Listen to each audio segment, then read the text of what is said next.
Okay, we're started. Welcome to our first ever live stream. This is my first time attempting this.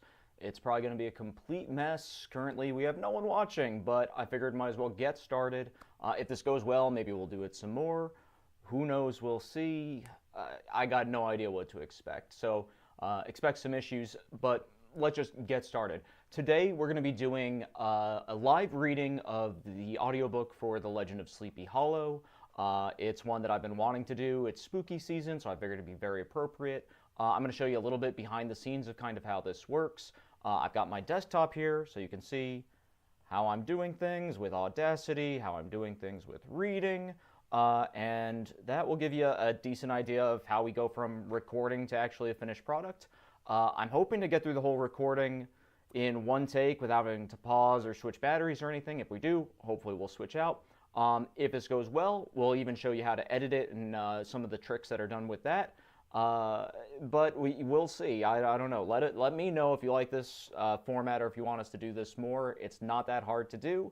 It's just making sure I'm up and streaming at the same time. So usually when I do this, first I get myself set up. I get my voice warmed up a little bit, which this is nice because this automatically helps my voice warm up a tiny bit. But I usually don't do that too much. I usually just make sure that the voice is ready. And then if I'm going to go to my Audacity settings, I usually just do a mic check real quick. I check up here to make sure that my voice isn't peaking too far, and then I adjust the gain. Luckily, I use this setup over and over again, so I don't have to set up my recording at all. I look to see what my baseline is, and if I'm quiet for a second, I'm getting some background noise, but it's not horrible. If I take this down, I can see how many decibels. You know, it's like 10 decibels, so it's not horrible. I'm not doing any clipping. It's recording pretty evenly, so I'm pretty happy with that. So I'll stop that recording. I'll delete that, and then we'll just go back to the beginning of this, and we'll get ready to start recording. I usually make sure that I have my text up and ready in a way that I can read it. Usually I make it full screen, but for this, because I've got so many other things going on, it's not going to be full screen. But I've got that already, and I think that's it to get started. Let's get to it and have some fun. Start my recording.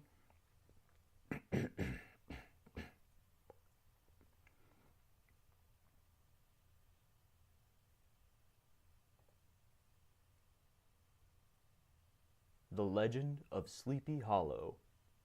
Found among the papers of the late Diedrich Knickerbocker. A pleasing land of drowsy head it was, of dreams that wave before the half-shut eye, and of gay castles in the clouds that pass, forever flushing round a summer sky. Castle of Indulgence. Oh no, Castle of Indolence. In the bosom of one of those spacious coves which indent the eastern shore of the Hudson, at the broad expansion of the river denominated by the ancient Dutch navigators the Tappan Zee, and where they always prudently shortened sail and implored the protection of St. Nicholas when they crossed, there lies a small market town or rural port, which by some is called Greensburg, but which is more generally and properly known by the name of Tarrytown. This name was given, we are told, in former days, by the good housewives of the adjacent country, from the inveterate propensity of their husbands to linger about the village tavern on market days. Be that as it may, I do not vouch for the fact, but merely advert to it, for the sake of being precise and authentic. Not far from this village, perhaps about 2 miles, there is a little valley or rather lap of land among high hills, which is one of the quietest places in the whole world. A small brook glides through it, with just murmur enough to lull one to repose, and the occasional whistle of a quail or tapping of a woodpecker is almost the only sound that ever breaks in upon the uniform tranquillity. I recollect that, when a stripling, my first exploit in squirrel shooting was in a grove of tall walnut trees that shades one side of the valley. I had wandered into it at noontime, when all nature is peculiarly quiet, and was startled by the roar of my own gun, as it broke the Sabbath stillness around, and was prolonged and reverberated by the angry echoes. First row. If ever I should wish for a retreat whither I might steal from the world and its distractions, and dream quietly away the remnant of a troubled life, I know of none more promising than this little valley. From the listless repose of the place and the peculiar character of its inhabitants, who are descendants from the original Dutch settlers, this sequestered glen has long been known by the name of Sleepy Hollow, and its rustic lads are called the Sleepy Hollow Boys throughout all the neighboring country. I don't like that. And its rustic lads are called the Sleepy Hollow Boys throughout all the neighboring country. A drowsy, dreamy influence seems to hang over the land, and to pervade the very atmosphere. Some say that the place was bewitched by a high German doctor during the early days of the settlement. Others that an old Indian chief, the prophet or wizard of his tribe, held his powwows there before the country was discovered by Master Hendrik Hudson. Certainly it is, the place still continues under the sway of some witching power that holds a spell over the minds of the good people, causing them to walk in a continual reverie. They are given to all kinds of marvelous beliefs, are subject to trances and visions, and frequently see strange sights and hear music and voices in the air. The whole neighborhood abounds with local tales, haunted spots, and twilight superstitions. Stars shoot and meteors glare oftener across the valley than in any other part of the country, and the nightmare, with her whole ninefold, seems to make it the favorite scene of her gambols. The dominant spirit, however, that haunts this enchanted region, and seems to be commander-in-chief of all the powers of the air, is the apparition of a figure on horseback, without a head. It is said by some to be the ghost of a Hessian trooper, whose head had been carried away by a cannonball in some nameless battle during the Revolutionary War, and who is ever and anon seen by the country folk hurrying along in the gloom of night, as if on the wings of the wind. His haunts are not confined to the valley, but extend at times to the adjacent roads, and especially to the vicinity of a church at no great distance. Indeed, certain of the most authentic historians of those parts, who have been careful in collecting and collating the floating facts concerning this spectre, allege that the body of the trooper having been buried in the churchyard, the ghost rides forth to the scene of battle in nightly quest of his head, and that the rushing speed with which he sometimes passes along the hollow, like a midnight blast, is owing to his being belated, and in a hurry to get back to the churchyard before daybreak. Such is the general purport of this legendary superstition, which has furnished materials for many a wild story in that region of shadows, and the spectre is known at all the country firesides by the name of the Headless Horseman of Sleepy Hollow. It is remarkable that the visionary propensity I have mentioned is not confined to the native inhabitants of the valley, but is unconsciously imbibed by every one who resides there for a time.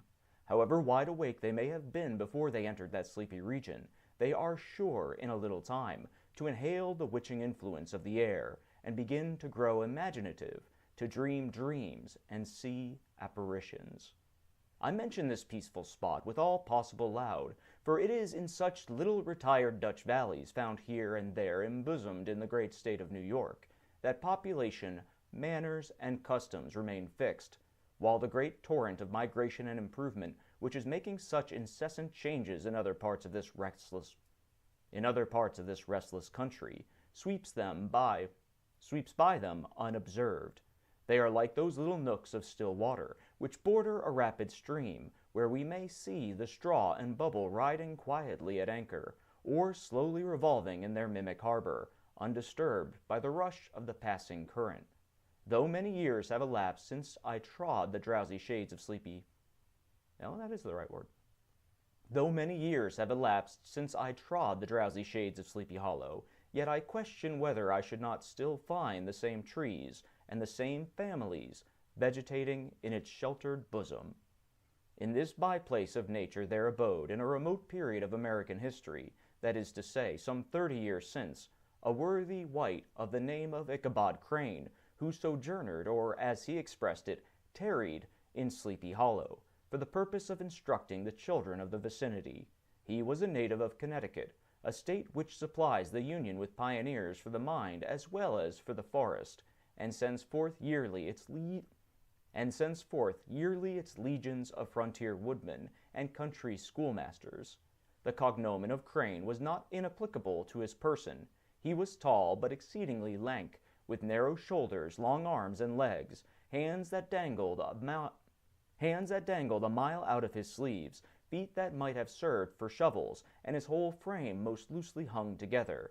His head was small and flat at top, with huge ears, large green glassy eyes, and a long snipe nose, so that it looked like a weathercock perched upon his spindle neck to tell which way the wind blew.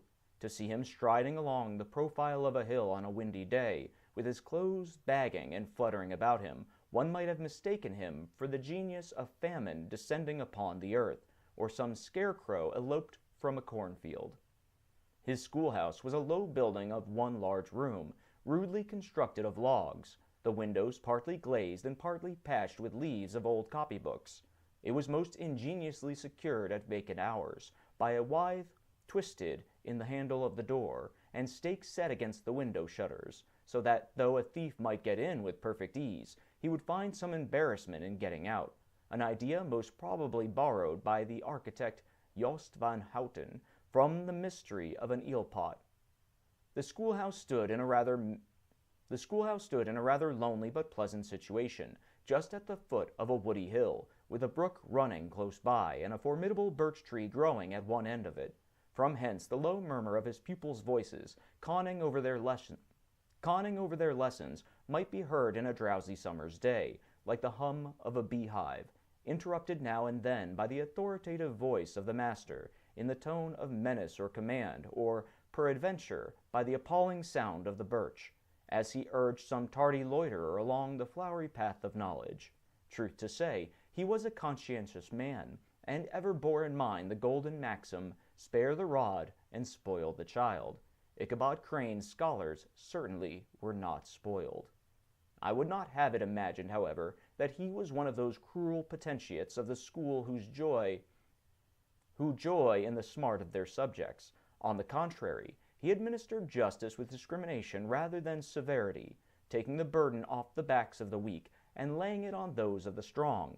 Your mere puny stripling that winced at the least flourish of the rod was passed by with indulgence, but the claims of justice were satisfied by inflicting a double portion on some little, tough, wrong-headed, broad-skirted Dutch urchin, who sulked and swelled, and grew dogged and sullen beneath the birch. All this he called doing his duty by their parents, and he never inflicted a chastisement without following it by the assurance, so consolatory to the smarting urchin, that he would remember it and thank him for it the longest day he had to live. When the school hours were over, he was even the companion and playmate of the larger boys, and on holiday afternoons would convoy some of the smaller ones home, who happened to have pretty sisters or good housewives for mothers, noted for the comforts of the cupboard. Indeed, it behooved him to keep on good terms with his pupils. The revenue arising from his school was small, and would have been scarcely sufficient to furnish him with daily bread, for he was a huge feeder, and though lank, had the dilating powers of an anaconda.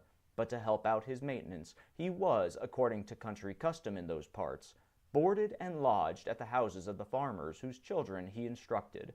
With these he lived successively a week at a time, thus going the rounds of the neighborhood, with all his worldly effects tied up in a cotton handkerchief. That all this might not be too onerous on the purposes of his rustic patrons, who are apt to consider the costs of schooling a grievous burden, and schoolmasters as mere drones, he had various ways of rendering himself both useful and agreeable. He assisted the farmers occasionally in the lighter labors of their farms, helped to make hay, mended the fences, took the horses to water, drove the cows from pasture, and cut wood for the winter fire. He laid aside, too, all the dominant dignity and absolute sway with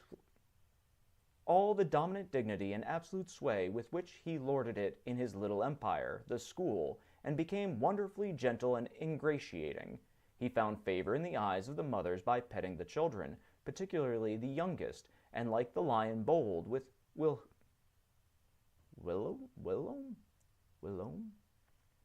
No idea. Whilom, which Whilom so magnanimously? Okay. Let's go with it. Which Whilom so magnanimously the lamb did hold. he would sit with the child on one knee and rock a cradle with his foot for whole hours together. In addition to his other vocations, he was the singing master of the neighborhood, and picked up many bright shillings by instructing the young folks in psalmody. It was a matter of no little vanity to him on Sundays to take his station in front of the church gallery, with a band of chosen singers, where, in his own mind, he completely carried away the palm from the parson. Certain it is, his voice resounded far above all the rest of the congregation, and there are peculiar quavers still to be heard in that church, and which may even be heard half a mile off, quite to the opposite side of the mill pond, on a still Sunday morning, which are said to be legitimately descended from the nose of Ichabod Crane. Thus, by divers little makeshifts, in that ingenious way which is commonly denominated by hook and by crook, the worthy pedagogue got on tolerably enough, and was thought, by all who understood nothing of the labor of headwork, to have a wonderfully easy life of it. The schoolmaster is generally a man of some importance in the female circle of a rural neighborhood, being considered a kind of idle, gentlemanlike personage, of vastly superior taste and accomplishments to the rough country swains, and indeed inferior in learning only to the parson. His appearance, therefore, is apt to occasion some little stir at the tea-table of a farmhouse, and the addition of a supernumerary dish of cakes or sweetmeats, or, peradventure, the parade of a silver teapot. Our man of letters, therefore, was peculiarly happy in the smiles of all the country damsels. How he would figure among them in the churchyard, between services on Sundays, gathering grapes for them from the wild vines that overran the surrounding trees, reciting for their amusement all the epitaphs of them. Oh God, that's dark. Reciting for their amusement all the epitaphs on the tombstones, or sauntering with a whole bevy of them along the banks of the adjacent mill pond, while the more bashful country bumpkins hung sheepishly back, envying his superior elegance and address. From his half-itinerant life also, he was a kind of traveling gazette, carrying the whole budget of local gossip from house to house, so that his appearance was always greeted with satisfaction. He was, moreover, esteemed by the women as a man of great erudition, for he had read several books quite through, and was a perfect master of Cotton Mather's History of New England Witchcraft, in which, by the way, he most firmly and potently believed. He was, in fact, an odd mixture of small shrewdness and simple credulity. His appetite for the marvelous and his powers of digesting it were equally extraordinary, and both had been increased by his residence in this spellbound region. No tale was too gross or monstrous for his capacious swallow. It was often his delight, after his school was dismissed in the afternoon, to stretch himself on the rich bed of clover bordering the little brook that whimpered by his schoolhouse, and there con over old Mather's direful tales, until the gathering dusk of evening made the printed page a mere mist before his eyes. Then, as he wended his way by swamp and stream and awful woodland to the farmhouse where he happened to be quartered, every sound of nature at that witching hour fluttered his excited imagination. The moan of the whip-poor-will from the hillside, the boding cry of the tree-toad, that harbinger of storm, the dreary hooting of the screech-owl, or the sudden rustling in the thicket of birds frightened from their roost. The fireflies, too, which sparkled most vividly in the darkest places, now and then startled him, as one of uncommon brightness would stream across his path, and if by chance a huge blockhead of a beetle came winging his blundering flight against him, the poor varlet was ready to give up the ghost, with the idea that he was struck with a witch's token. His only resource on such occasions, either to drown thought or drive away evil spirits, was to sing psalm tunes, and the good people of Sleepy Hollow, as they sat their doors of an evening, were often filled with awe at hearing his nasal melody, in linked sweetness long drawn out, floating from the distant hill or along the dusky road. Another of his sources of fearful pleasure was to pass long winter evenings with the old Dutch wives, as they sat spinning by the fire with a row of apples roasting and sputtering along the hearth, and listening to their marvelous tales of ghosts and goblins, and haunted fields, and haunted brooks, and haunted bridges, and haunted houses, and particularly of the Headless Horseman, or Galloping Hessian of the Hollow, as they sometimes called him. He would delight He would delight them equally by his anecdotes of witchcraft, and of the direful omens and portentous sights and sounds in the air, which prevailed in the earlier times of Connecticut, and would frighten them woefully with speculations upon comets and shooting stars, and with the alarming fact that the world did absolutely turn round, and that they were half the time topsy-turvy. But if there was a pleasure in all this, while snugly cuddling in the chimney corner of a chamber that was all of a ruddy glow from the crackling wood fire, and where, of course, no spectre dared to show its face, it was dearly purchased by the terrors of his subsequent walk homewards. What fearful shapes and shadows beset his path, amidst the dim and ghastly glare of a snowy night! With what wistful look did he eye every trembling ray of light streaming across the waste fields from some distant window! How often he was appalled by some shrub covered with snow, which, like a sheeted spectre, beset his very path! How often did he shrink with curdling awe at the sound of his own steps on the frosty crust beneath his feet, and dread to look over his shoulder, lest he should behold some uncouth being trampling close behind him! And how often was he thrown into complete dismay by some rushing blast, howling among the trees, in the idea that it was the galloping Hessian on one of his nightly scourings! All these, however, were mere terrors of the night, phantoms of the mind that walk in darkness, and though he had seen many spectres in his time, and been more than once beset by Satan in divers shapes, in his lonely perambulations, yet daylight put an end to all these evils, and he would have passed a pleasant life of it, in despite of the devil and all his works, if his path had not been crossed by a being that causes more perplexity to mortal man than ghosts, goblins, and the whole race of witches put together, and that was a woman. Among the musical disciples who assembled one evening in each week to receive his instructions in psalmody was Katrina Van Tassel, the daughter and only child of a substantial Dutch farmer. She was a blossoming lass of fresh 18, plump as a partridge, ripe and melting and rosy-cheeked as one of her father's peaches, and universally famed not merely for her beauty, but her vast expectations. She was withal a little of a coquette, as might be perceived even in her dress, which was a mixture of ancient and modern fashions, as most suited to set off her charms. She wore the ornaments of pure yellow gold, which her great-great-grandmother had brought over from Sardom, the tempting stomacher of the olden time, and withal a provokingly short petticoat to display the prettiest foot and ankle in the country round.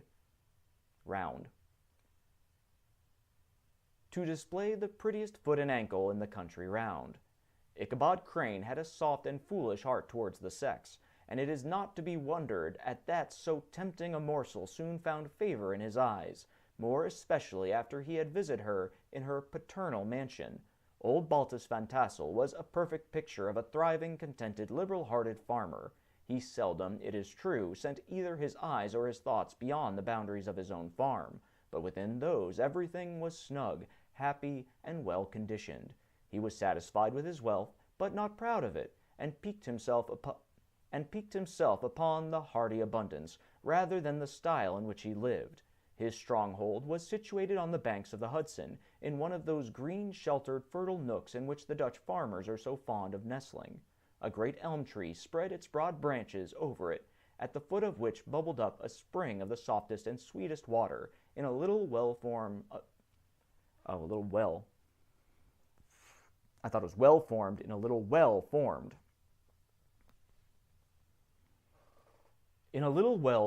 a barrel, and then stole sparkling away through the grass to a neighboring brook that babbled among alders and dwarf willows. Hard by the farmhouse was a vast barn that might have served for a church, every window and crevice of which seemed bursting forth with the treasures of the farm. The flail was busily resounding within it from morning to night. Swallows and martins skimmed twittering about the eaves, and rows of pigeons, some with one eye turned up, as if watching the weather, some with their heads under their wings or buried in their bosoms, and others swelling and cooing and bowing about their dames, were enjoying the sunshine of the roof. Sleek, unwieldy porkers were grunting in the repose and abundance of their pens, from whence sallied forth now and then troops of suckling pigs, as if to snuff the air. A stately squadron of snowy geese were riding in an adjoining pond, convoying whole fleets of ducks. Regiments of turkeys were gobbling through the farmyard, and guinea fowls fretting about it, like ill-tempered housewives, with their peevish, discontented cry. Before the barn door strutted the gallant cock, that pattern of a husband, a warrior, a fine gentleman, clapping his burnishing wings and crowing in the pride and gladness of his heart, sometimes tearing up the earth with his feet, and then generously calling his ever-hungry family of wives and children to enjoy the rich morsel which he had discovered.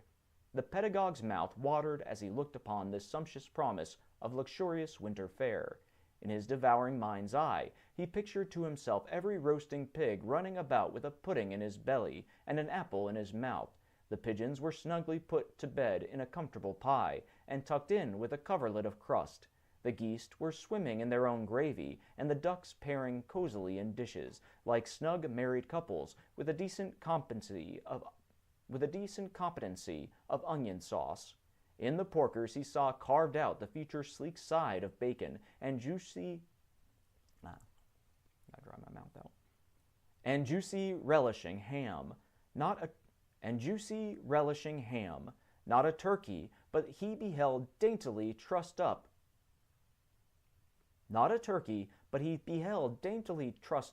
with its gizzard under its wing, and peradventure a necklace of savory sausages, and even bright Chanticleer himself lay sprawling on his back in a side dish, with uplifted claws, as if craving that quarter which his chivalrous spirit disdained to ask while living.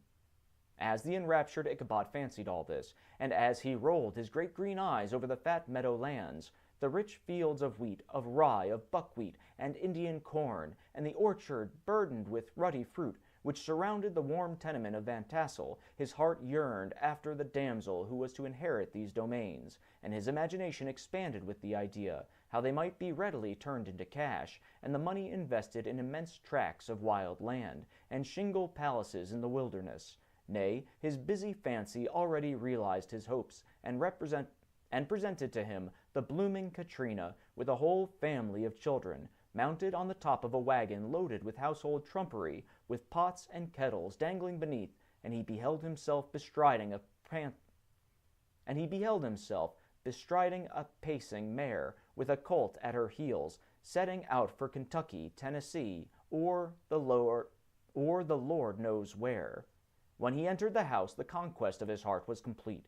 It was one of those spacious farmhouses with high ridge but lowly sloping roofs, built in the style handed down from its first Dutch settlers, the low projecting eaves forming a piazza among the front, capable of being crossed up in bad weather. Under this were hung flails, harness, various utensils of husbandry, and nets for fishing in the neighboring river. Benches were built along the sides for summer use, and a great spinning wheel at one end, and a churn at the other, showed the various uses to which this important porch might be devoted. From this piazza, the wondering Ichabod entered...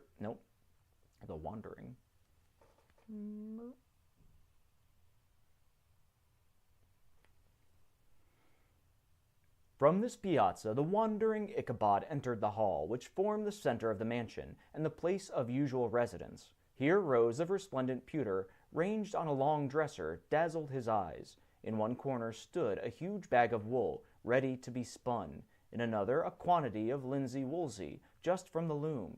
Ears of Indian corn and strings of dried apples and peaches hung in gay festoons along the walls, mingled with the gaud of red peppers, and a door left ajar gave him a peep into the best parlor, where the claw-footed chairs and dark mahogany tables shone like mirrors, and irons, with their accompanying shovel and tongs, glistened from their covert of asparagus tops. That sounds weird. Glistened from their covert of asparagus tops. Mock oranges and conch shells decorated the mantel. What is this sentence? Okay, that's how we got to say that. With their accompanying shovel and tongs, glistened from their covert of asparagus tops, mock oranges and conch shells decorated the mantel. Okay, that's weird pacing. With their accompanying shovel and tongs, glistened from their covert of asparagus. With their accompanying shovel and tongs, glistened from their covert of asparagus tops. Mock oranges and conch shells decorated the mantelpiece. Strings of various colored bird eggs were suspended above it. A great ostrich egg was hung from the center of the room, and a corner cupboard, knowingly left open, displayed immense treasures of old silver and well-mended china. From the moment Ichabod laid his eyes upon these regions of delight, the peace of his mind was at an end, and his only study was how to gain the affections of the peerless daughter of Van Tassel. In this enterprise, however, he had more real difficulties than generally fell to the lot of a knight-errant of yore, who seldom had anything but giants, enchanters, fiery dragons, and such like easily conquered adversaries to contend with. Oh, again, weird pacing. In this enterprise, however, he had more real difficulties than generally fell to the lot of knight-errant of yore, who seldom had anything but giants, enchanters, fiery dragons, and such like easily conquered adversaries to contend with, and had to make his way merely through gates of iron and brass and walls of adamant to the castle keep, where the lady of his heart was confined, all which he achieved as easily as a man would carve his way to the center of a Christmas pie, and then the lady gave him her hand as a matter of course. Ichabod, on the contrary, had to win his way to the heart of a country coquette, beset with a labyrinth of whims and caprices, which were forever presenting new difficulties and impediments, and he had to encounter a host of fearful adversaries of real flesh and blood, the numerous rustic admirers who beset every portal to her heart, keeping a watchful and angry eye upon each other, but ready to fly out in the common cause against any new competitor.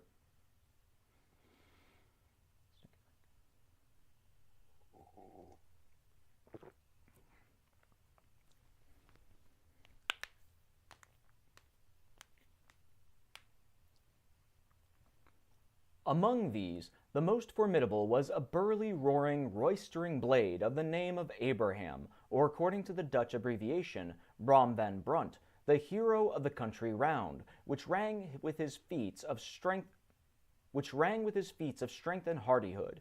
He was a broad-shouldered and double-jointed. Oh, there's not an A. He was broad-shouldered and double-jointed, with short curly black hair, and a bluff but not unpleasant countenance, having a mingled air of fun and arrogance. From his Herculean fame and great powers of limb, he had received the nickname of Brom Bones, which he was universally known. He was famed for great knowledge and skill in horsemanship, being as dexterous on horseback as a Tartar. He was foremost at all races and cockfights, and, with the ascendancy which bodily strength always acquires in rustic life, was the umpire in all disputes, setting his hat on one side, and giving his decisions with an air and tone that admitted of no gainsay or appeal. He was always ready for either a fight or a frolic, but had more mischief than ill will in his composition, and with all his overbearing roughness, there was a strong dash of waggish good humor at bottom. He had 3 or 4 boon companions, who regarded him as their model, and at the head of whom he scoured the country, attending every scene of feud or merriment for miles round. In cold weather, he was distinguished by a fur cap surmounted with a flaunting fox's tail, and when the folks at a country gathering descried this well-known crest at a distance, whisking about among a squad of hard riders, they always stood by for a squall. Sometimes his crew would be heard dashing along past the farmhouses at midnight, with whoop and hollow, like a troop of Don Cossacks, and the old dames, startled out of their sleep, would listen for a moment till the hurry-scurry had clattered by, and then exclaim, "Aye, there goes Brom Bones and his gang." The neighbors looked upon him with a mixture of awe, admiration, and goodwill, and when any madcap prank or rustic brawl occurred in the vicinity, always shook their heads and warranted Brom Bones was at the bottom of it. Weird word coming up. This rantipole hero had for some time singled out the blooming Katrina for the object of his uncouth gallantries, and though his amorous toyings were something like the gentle caresses and endearments of a bear, Yet it was whispered that she did not altogether discourage his hopes. Certain it is, his advances were signals for rival candidates to retire, who felt no inclination to cross a lion in his amours, insomuch that when his horse was seen tied to Van Tassel's palling on a Sunday night, a sure sign that his master was courting, or, as it is termed, sparking, within all other suitors passed by in despair, and carried the war into their quarters. Such was the formidable rival with whom Ichabod Crane had to contend, and, considering all things, a stouter man than he would have shrunk from the competition, and a wiser man would have despaired. He had, however, a happy mixture of pliability and perseverance in his nature. He was in form and spirit like a supple jack, yielding but tough. Though he bent, he never broke, and though he bowed beneath the slightest pressure, yet the moment it was away, jerk. He was as erect and carried his head as high as ever. To have taken the field openly against his rival would have been madness, for he was not a man to be thwarted in his amours, any more than that stormy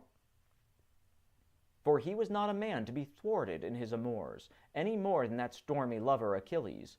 Ichabod, therefore, made his advances in a quiet and gently insinuating manner. Under cover of his character of singing-master, he made frequent visits at the farmhouse. Not that he had anything to apprehend from the meddlesome interference of parents, which is so often a stumbling block in the path of lovers. Balt Van Tassel was an easily indulgent soul. He loved his daughter better than his pipe, and, like a reasonable man and an excellent father, let her have her way in everything. His notable little wife, too, had enough to do to attend to her housekeeping and manage her poultry, for, as she sagely observed, ducks and geese are foolish things, and must be looked after, but girls can take care of themselves. Thus, while the busy dame bustled about the house, or plied her spinning-wheel at one end of the piazza, honest Balt would sit smoking his evening pipe at the other, watching the achievements of a little wooden warrior who, armed with a sword in each hand, was most valiantly fighting the wind on the pinnacle of the barn. In the meantime, Ichabod would carry on his suit with the daughter by the side of the spring under the great elm, or sauntering along in the twilight, that hour so favorable to the lover's eloquence.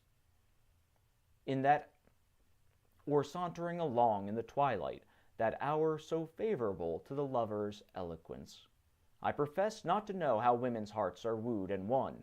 To me they have always been matters of riddle and admiration.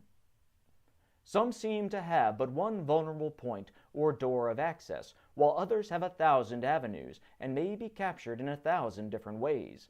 It is a great triumph of skill to gain the former, but a still greater proof of generalship to maintain possession of the latter, for a man must battle for his fortress at every door and window. He who wins 1,000 common hearts is therefore entitled to some renown, but he who keeps undisputed sway over the heart of a coquette is indeed a hero. Certainly it is. This was not the case with the redoubtable Brom Bones, and from the moment Ichabod Crane made his advances, the interests of the former evidently declined. His horse was no longer seen tied to the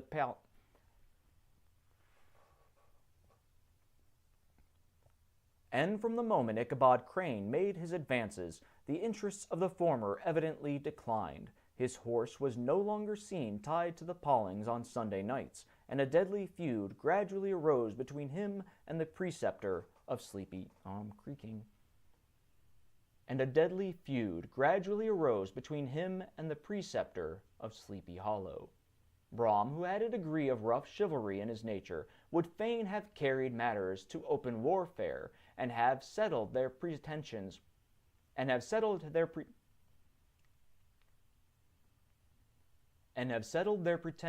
the lady, according to the mode of those most concise and simple reasoners, the knights errant of yore, by single combat. But Ichabod was too conscious of the superior might of his adversary to enter the lists against him. He had overheard a boast of Bones, that he would double the schoolmaster up, and lay him on a shelf of his own schoolhouse, and he was too wary to give him an opportunity. There was something extremely provoking in this obstinately pacific system.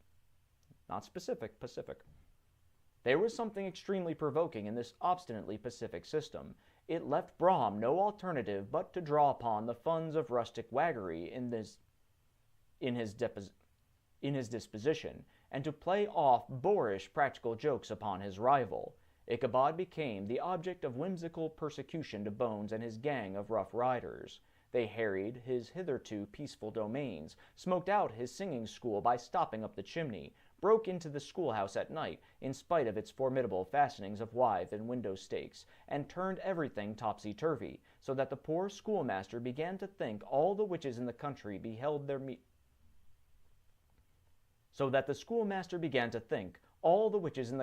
held their meetings there.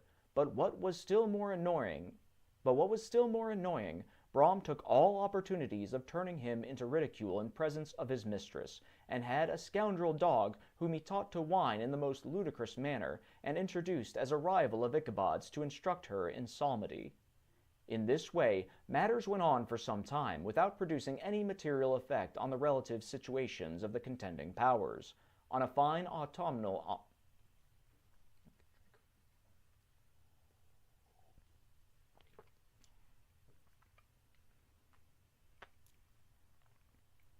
On a fine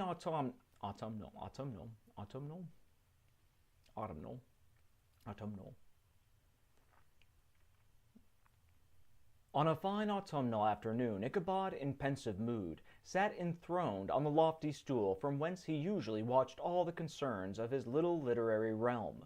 In his hand he swayed a ferule, that sceptre of despotic power. The birch of justice reposed on 3 nails behind the throne, a constant terror to evildoers, while on the desk before him might be seen sundry contraband articles and prohibited weapons detected upon the persons of idle urchins, such as half-munched apples, pop-guns, whirligigs, fly-cages, and whole legions of rampant little paper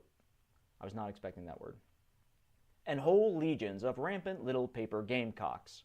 Apparently there had been some appalling act of justice recently inflicted, for his scholars were all busily intent upon their books, or slyly whispering behind them, with one eye kept upon the master, and a kind of buzzing stillness reigned throughout the schoolroom.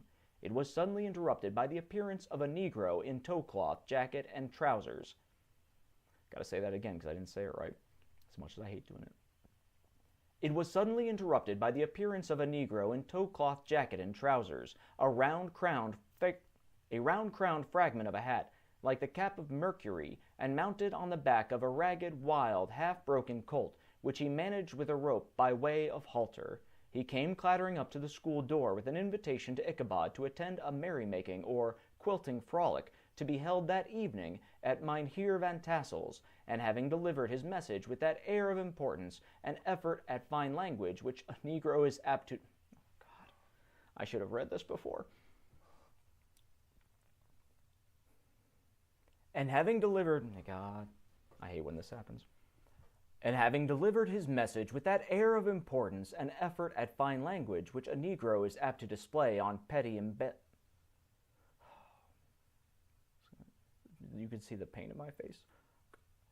Which a negro is apt to display on petty embassies of the kind, he dashed over the brook and was seen scampering away up the hollow, full of the importance and hurry of his mission. All was now bustle and hubbub in the late quiet schoolroom. The scholars were hurried through their lessons without stopping at trifles. Those who were nimble skipped over half with impunity, and those who were tardy had a smart application now and then in the rear, to quicken their speed or help them over a tall word. Books were flung aside without being put away on the shelves. Inkstands were overturned, benches thrown down, and the whole school was turned loose an hour before the usual time, bursting forth like a legion of young imps, yelping and racketing about the green in joy at their early emancipation. The gallant Ichabod now spent at least an extra half-hour at his toilet, brushing and furbishing up his best and indeed only suit of rusty black, and arranging his locks by a bit of broken looking-glass that hung up in the schoolhouse, that he might make his appearance before his mistress in the true style of a cavalier. He was borrowed a horse from the farmer with whom he was domiciled. Nope. I made up a word. He borrowed a horse from the farmer with whom he was domiciliated. He borrowed a horse from the farmer with whom he was domiciliated, a choleric old Dutchman of the name of Hans von Ripper, and thus gallantly mounted, issued forth like a knight-errant in quest of adventures. But it is meet I should, in the true spirit of romantic story, give some account of the looks and equipments of my hero and his steed. The animal he bestrode was a broken-down plough-horse that had outlived almost everything but its viciousness. He was gaunt and shagged. Yeah. It's not shagged, I don't think. He was gaunt and shagged, with a ewe neck and a head like a hammer. His rusty mane and tail were tangled and knotted with burrs. One eye had lost its pupil and was glaring and spectral, but the other had the gleam of a genuine devil in it. Still he must have had fire and metal in his day, if we may judge from the name he bore of Gunpowder. He had, in fact, been a favorite steed of his master's, the choleric von Ripper, who was a furious rider, and had infused, very probably, some of his own spirit into the animal, for old and broken down as he looked, there was more of the lurking devil in him than any young filly in the country. Ichabod was a suitable figure for such a steed. He rode with short stirrups, which brought his knees nearly up to the pommel of the straddle. His sharp elbows stuck out like grasshoppers. He carried his whip perpendicularly in his hand, like a scepter, and his horse jogged on. The motion of his arms was not unlike the flapping of a pair of wings. A small wool hat rested on the top of his nose, for so his scanty strip of forehead might be called, and the skirts of his black coat fluttered out almost to the horse's tail. Such was the appearance of Ichabod and his steed as they shambled out of the gate of Hans von Ripper, and it was altogether such an apparition as is seldom to be met with in broad daylight. I'm going to say that again because that was a weird ending. And it was altogether such an apparition as is seldom to be met with in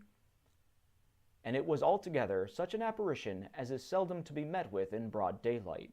It was, as I have said, a fine autumnal day. The sky was clear and serene, and nature wore that rich and golden livery which we always associate with the idea of abundance. The forests had put on their sober brown and yellow, while some trees of the tenderer kind had been nipped by the frosts into brilliant dyes of orange, purple, and scarlet. Streaming files of wild ducks began to make their appearance high in the air. The bark of the squirrel might be heard from the groves of beech and hickory nuts, and the pensive whistle of the quail at intervals from the neighboring stubble field.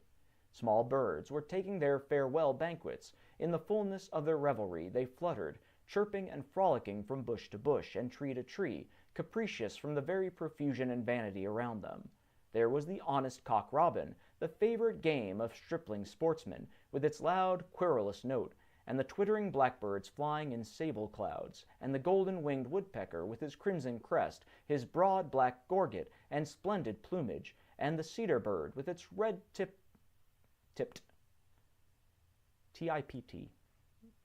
with its red-tipped wings and yellow-tipped tail, and its little Montiero cap of feathers, and the blue jay, that noisy coxcomb, in his gay light-blue coat and white underclothes, screaming and chattering, nodding and bobbing and bowing, and pretending to be on good terms with every songster of the grove.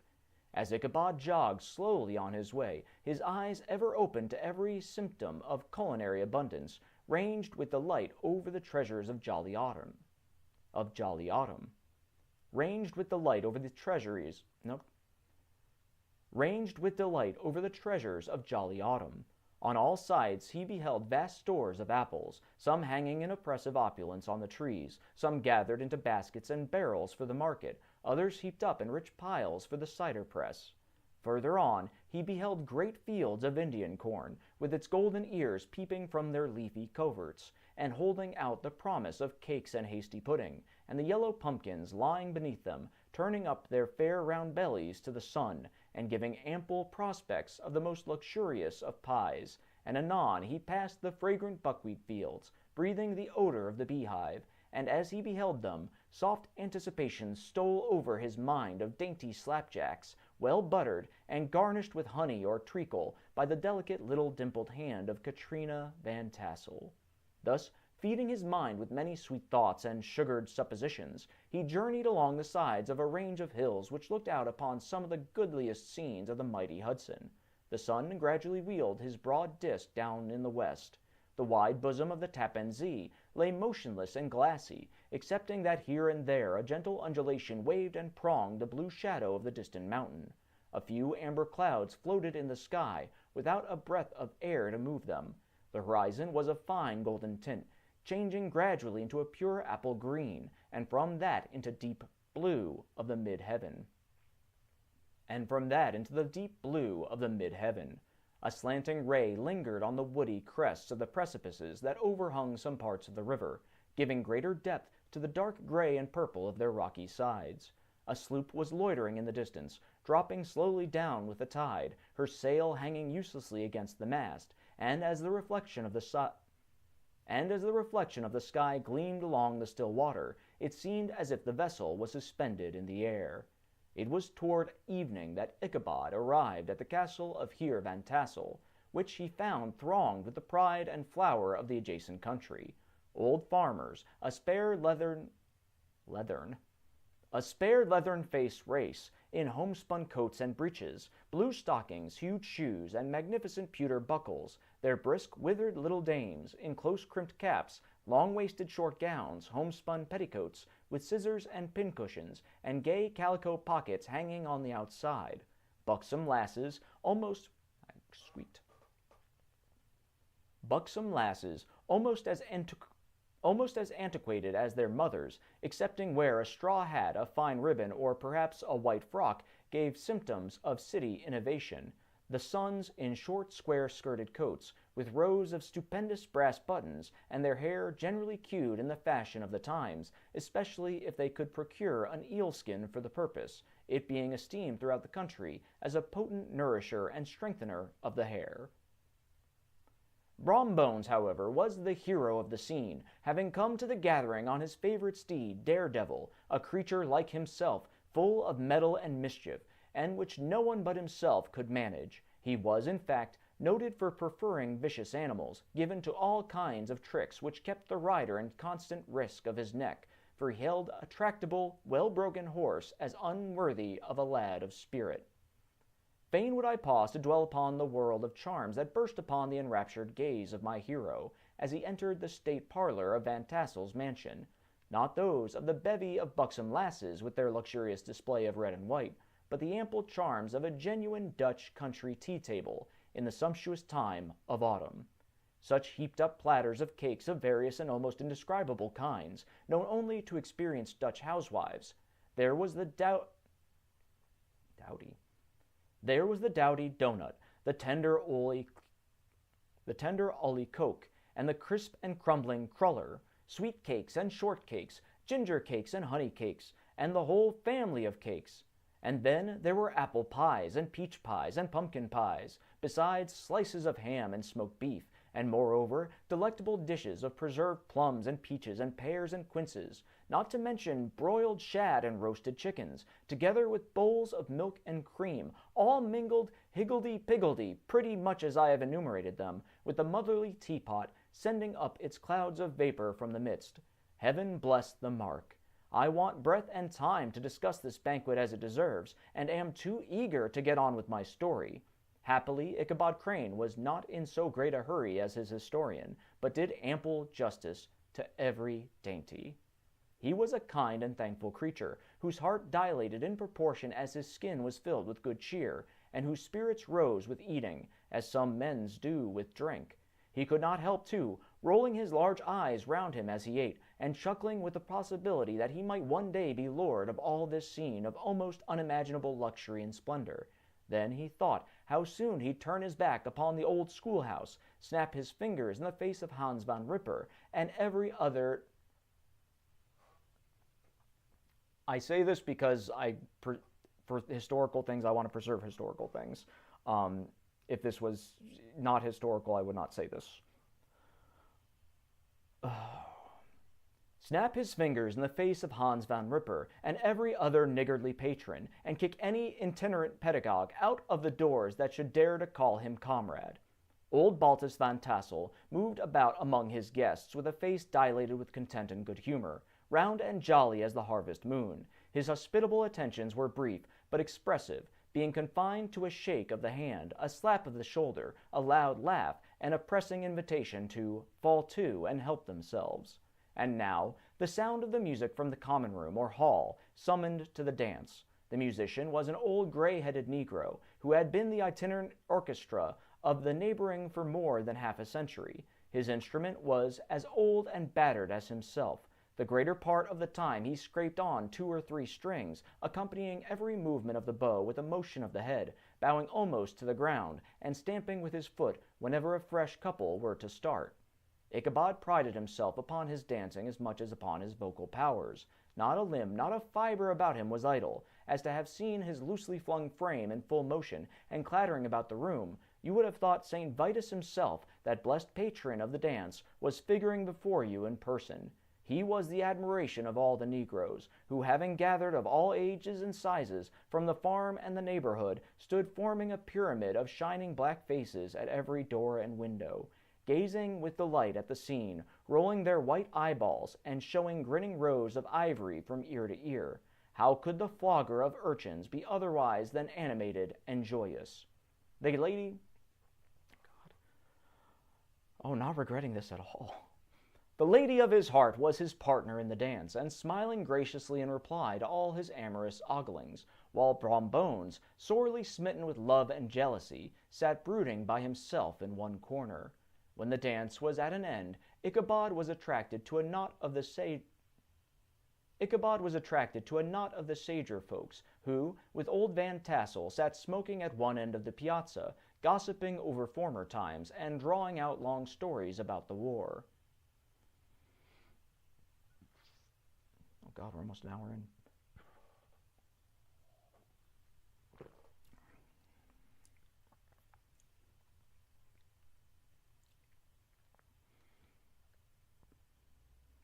Sorry, you have to watch me clear my throat many, many times. I can turn this to ASMR and get really creepy with it. Oh, that's disgusting. This neighborhood, at the time of which I am speaking, was one of those highly favored places which abound with chronicle and great men. The British and American line had run near it during the war. It had therefore been the scene of marauding and infested with refugees, cowboys, and all kinds of border chivalry. Just sufficient time had elapsed to enable each storyteller to dress up his tale with a little becoming fiction, and, in the indistinctness of his recollection, to make himself the hero of every exploit. There was the story of Defew Martling, a large blue-bearded Dutchman who had nearly taken a British frigate with an old iron 9-pounder from a mud breastwork, only that his gun burst at the 6th discharge. And there was an old gentleman who shall be nameless, being too rich a mynheer to be lightly mentioned, who in the Battle of White Plains, being an excellent master of defense, parried a musket ball with a small sword, insomuch that he absolutely felt it whiz round the blade and glance off at the hilt, in proof of which he was ready at any time to show the sword, with the hilt a little bent. There were several more that had been equally great in the field, none of whom but was persuaded that he had a considerable hand in bringing the war to a happy termination. But all these were nothing to the tales of ghosts and apparitions that succeeded. The neighborhood is rich in legendary treasures of the kind. Local tales and superstitions thrive best in these sheltered, long-settled retreats, but are trampled underfoot by the shifting throng that forms the population of most of our country places. Besides, there is no encouragement for ghosts in most of our villages, for they have scarcely had time to finish their first nap and turn themselves in their graves before their surviving friends have traveled away from the neighborhood, so that when they turn out at night to walk their rounds, they have no acquaintance left to call upon. This is perhaps the reason why we so seldom hear of ghosts, except in our long-established Dutch communities. The immediate cause, however, of the prevalence of supernatural stories in these parts was doubtless owing to the vicinity of Sleepy Hollow. There was a contagion at the very air that blew from that haunted region. It breathed forth an atmosphere of dreams and fancies, infecting all the land. Several of the Sleepy Hollow people were present at Van Tassel's, and, as usual, were doling out their wild and wonderful legends.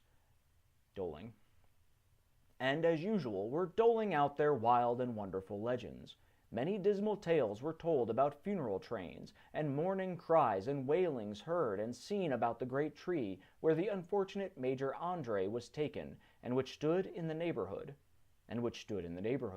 Some mention was made also of the woman in white, that haunted the dark glen at Raven Rock, and was often heard to shriek on winter nights before a storm, having perished there in the snow. The chief part of the stories, however, turned upon the favorite specter of Sleepy Hollow, the headless. It's supposed to be dramatic, and then I choke. The headless horseman, who had been heard several times of late patrolling the country, and, it was said, tethered his horse nightly among the graves in the church. And, as it was said, tethered his horse nightly among the graves in the churchyard. The sequestered situation of this church seems always to have made it a favorite haunt of troubled spirits. It stands on a knoll, surrounded by locust trees and lofty elms, from among which its decent whitewashed walls shine modestly forth, like a Christian purity beaming through the shades of retirement. A gentle slope descends from it to a silver sheet of water, bordered by high trees, between which peeps may be caught at blue hills of the Hudson. To look upon its grass-grown yard, where the sunbeams seem to sleep so quietly, one would think that there at least the dead might rest in peace. On one side of the church extends a wide woody dell, along which raves a large brook among broken rocks and trunks of fallen trees. Over a deep black part of the stream, not far from the church, was formerly thrown a wooden bridge. The road that led to it and the bridge itself were thickly shaded by overhanging trees, which cast a gloom about it, even in the daytime, but occasioned a fearful darkness at night. Such was one of the favorite haunts of the Headless Horseman, and the place where he was most frequently encountered. The tale was told of old Brower, a most heretical disbeliever in ghosts, how he met the horseman returning from his foray into Sleepy Hollow, and was obliged to get up behind him, how they galloped over bush and brake, over hill and swamp, until they reached the bridge, when the horseman suddenly turned into a skeleton, threw old Brower into the brook, and then sprang away over the treetops with a clap of thunder. This story was immediately matched by a thrice marvelous adventure of Brom Bones, who made light of the galloping Hessian as an arrogant jockey. He affirmed that on returning one night from the neighboring village of Sing Sing, he had been overtaken by this midnight trooper, that he had offered to race with him for a bowl of punch, and should have won it too, for Daredevil beat the goblin horse all hollow, but just as they came to the church bridge, the Hessian bolted and vanished into a flash of fire. All these tales, told in that drowsy undertone with which men talk in the dark, the countenances of the listeners only now and then receiving a casual gleam from the glare of a pipe, sank deep in the mind of Ichabod. He repaid them in kind with large extracts from his invaluable author, Cotton Mather, and added many marvelous events that had taken place in his native state of Connecticut, and fearful sights which he had seen in his nightly walks about Sleepy Hollow.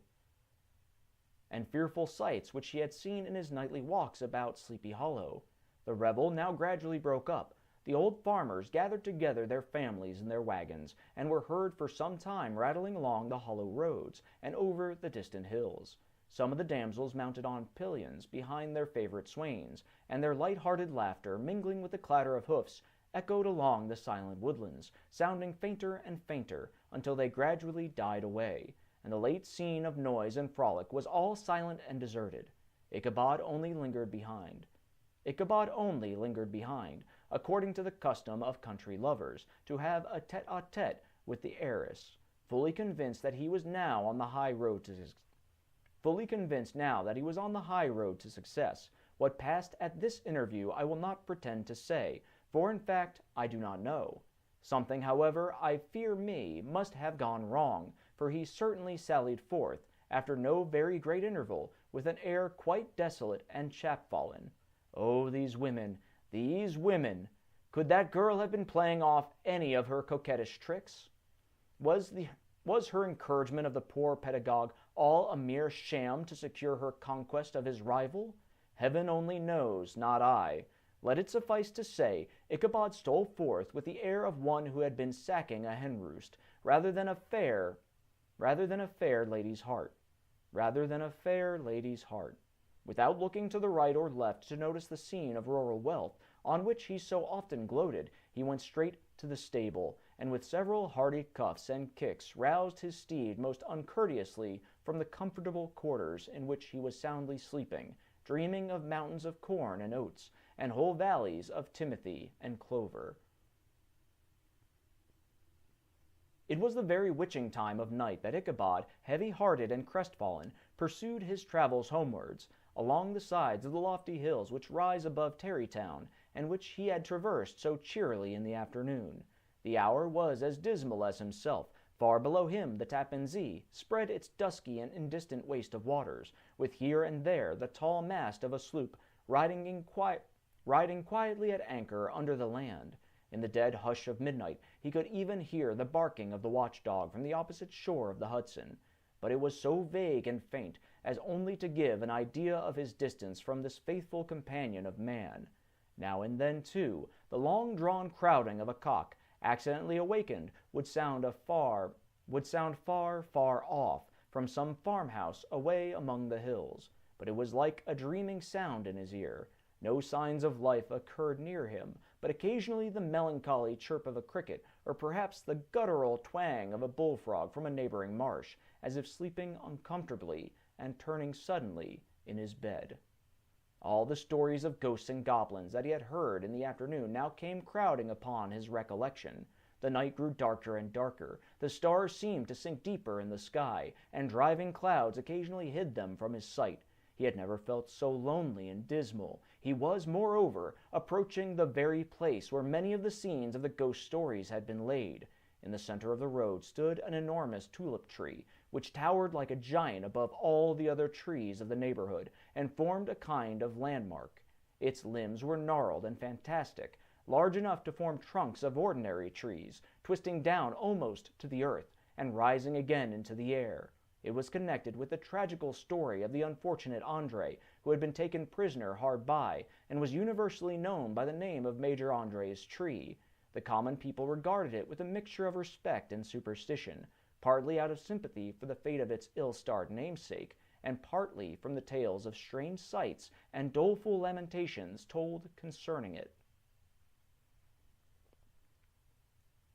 As Ichabod approached this fearful tree, he began to whistle. He thought his whistle was answered. It was but a blast sweeping sharply through the dry branches. As he approached a little nearer, he thought he saw something white, hanging in the midst of the tree. He paused and ceased whistling, but, on looking more narrowly, perceived that it was a place where the tree had been scathed by lightning, and the white wood laid bare. Suddenly he heard a groan. His teeth chattered, and his knees smote against the saddle. It was but the rubbing of one huge bough upon another, as they were swayed about by the breeze. He passed the tree in safety, but new perils lay before him. About 200 yards from the tree, a small brook crossed the road, and ran into a marshy and thickly wooded glen, known by the name of Wiley's Swamp. A few rough logs, laid side by side, served for a bridge over this stream. On that side of the road where the brook entered the wood, a group of oaks and chestnuts, matted thick with wild grapevines, threw a cavernous gloom over it. To pass this bridge was the severest trial. It was at this identical spot that the unfortunate Andre was captured, and under the covert of those chestnuts and vines were the sturdy yeomen concealed who surprised him.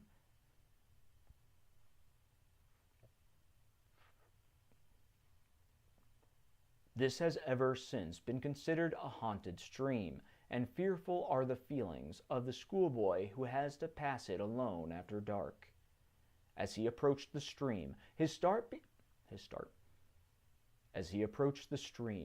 began to thump. He summoned up, however, all his resolution. He gave his horse half a score of kicks in the ribs, and attempted to dash briskly across the bridge, but instead of starting forward, the perverse old animal made a lateral movement, and ran broadside against the fence.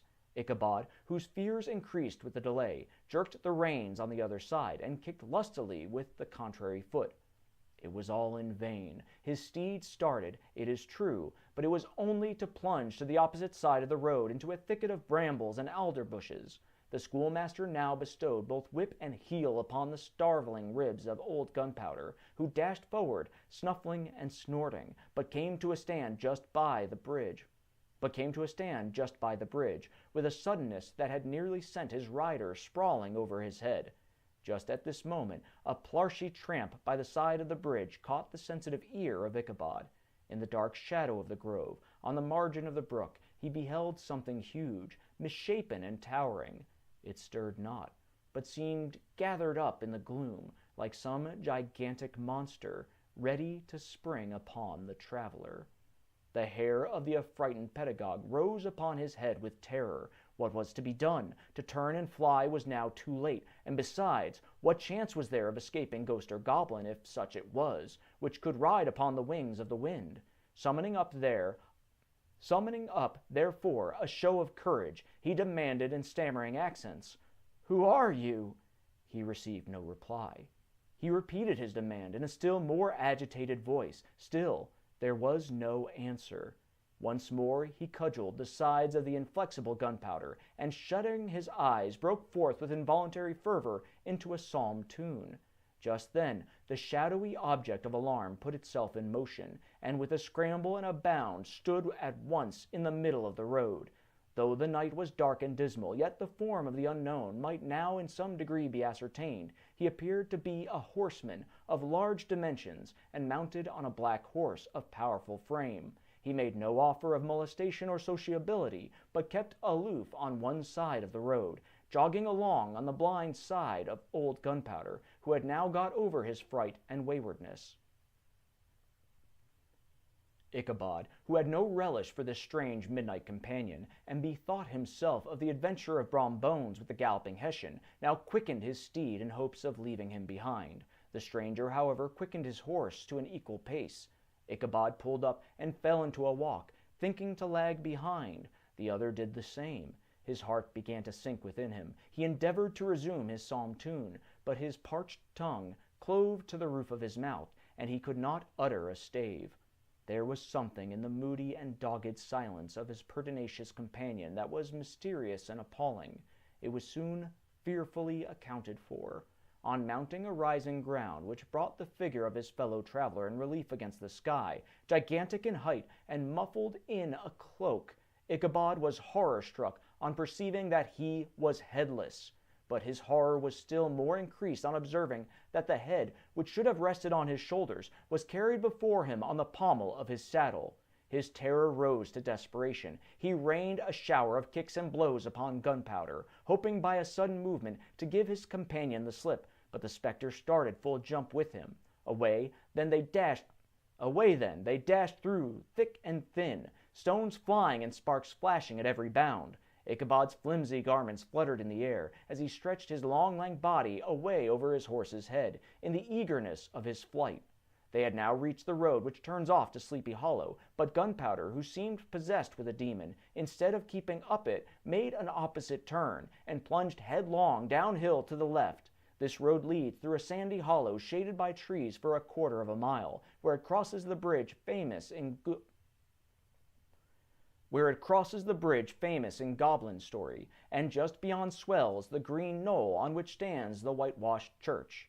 As yet the panic of the steed had given his unskilful rider an apparent advantage in the chase, but just as he had got halfway through the hollow, the girths of the saddle gave way, and he felt it slipping from under him. He seized it by the pommel and endeavored to hold it firm, but in vain, and had just time to save himself by clasping old Gunpowder round the neck, when the saddle fell to the earth, and he heard it trampled under foot by his pursuer.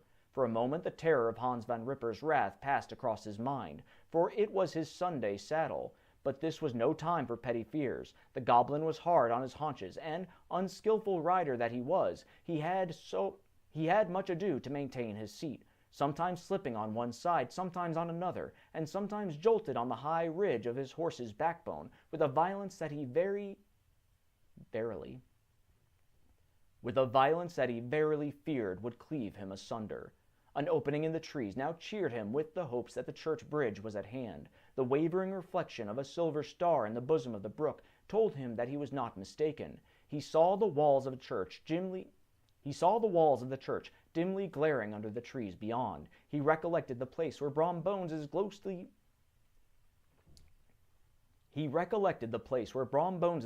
competitor had disappeared. If I can but reach that bridge, thought Ichabod, I am safe. Just then he heard the black steed panting and blowing close behind him. He even fancied that he felt his hot breath. Another convulsive kick in the ribs, and old Gunpowder sprang upon the bridge. He thundered over the resounding planks. He gained the opposite side, and now Ichabod cast a look behind to see if his pursuer should vanquish according to rule, in a flash of fire and brimstone. Just then he saw the goblin rising in his stirrups, and in the very act of hurling his head at him, Ichabod endeavored to dodge the horrible missile, but too late. It encountered his cranium with a tremendous crash. He was tumbled headlong into the dust, and Gunpowder, the black steed, and the goblin rider passed by like a whirlwind. The next morning the old horse was found without his saddle, and with the bridle under his feet, soberly cropping the grass at his master's gate. Ichabod did not make his appearance at breakfast. Dinner hour came, but no Ichabod.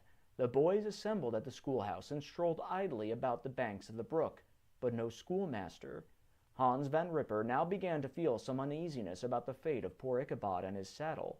An inquiry was set on foot, and after diligent investigation they came upon his traces. In one part of the road leading to the church was found the saddle trampled in the dirt, the tracks of horses' hoofs deeply dented in the road, and evidently at furious speed were traced to the bridge, beyond which, on the bank of a broad part of the brook, where the water ran deep and black, was found the hat of the unfortunate Ichabod, and close beside it a shattered pumpkin. The brook was searched, but the body of the schoolmaster was not to be discovered. Hans Van Ripper, as executor of his estate, examined the bundle which contained all his worldly effects. They consisted of 2 shirts and a half, 2 socks for the neck, a pair of two worsted stockings, an old pair of corduroy small clothes, a rusty razor, a book of psalm tunes full of dog's ears, and a broken pitch pipe. As to the books and furniture of the schoolhouse, they belonged to the community, excepting Cotton Mather's History of Witchcraft, and a New England almanac, and a book of dreams and fortune-telling, in which last was a sheet of foolscap,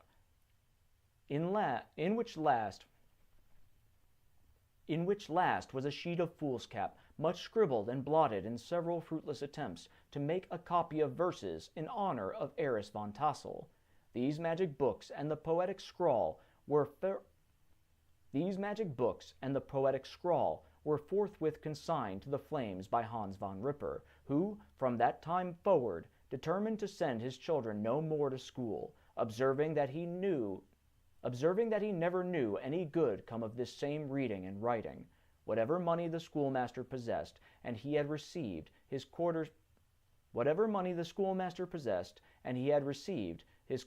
pay but a day or two before, he must have had about his person at the time of his disappearance.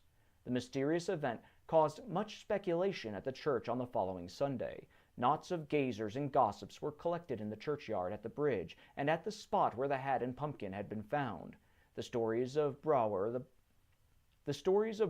of Bones, and a whole budget of others were called to mind, and when they had diligently considered them all and compared them with the symptoms of the present case, they shook their heads and came to the conclusion that Ichabod had been carried off by the galloping Hessian. As he was a bachelor and in nobody's debt, nobody troubled his head any more about him. The school was removed to a different quarter of the hollow, and another pedagogue reigned in his stead.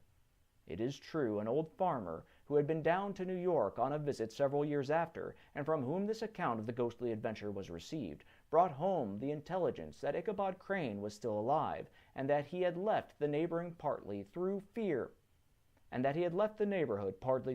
of the goblin and Hans Van Ripper, and partly in mortification at having been suddenly dismissed by the heiress, that he had changed his quarters to a distant part of the country, had kept school and studied law at the same time, and had been admitted to the bar, turned politician, electioneered, written for the newspapers, and finally had been made a justice of the 10-pound court.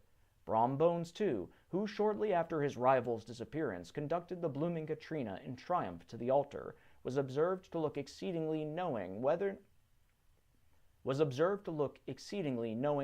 story of Ichabod was related, and always burst into a hearty laugh at the mention of the pumpkin, which led some to suspect that he knew more about the matter than he chose to tell.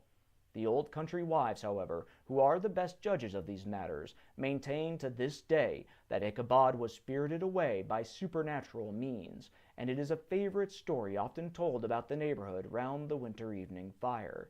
The bridge became more than ever an object of superstitious awe, and that may be the reason why the road has been altered of late years, so as to approach the church by the border of the mill pond.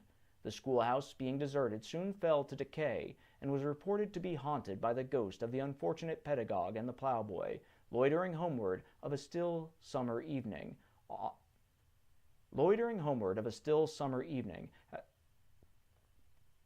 And was reported to be haunted by the ghost of the unfortunate pedagogue and the ploughboy, loitering homeward of a still summer evening, has often fancied his voice at a distance, chanting a melancholy psalm, tune. I'm going to have to do that again for the last word. We got to do the last line well. The schoolhouse, being deserted, soon fell to decay, and was reported to be haunted by the ghost of the unfortunate pedagogue and the ploughboy, loitering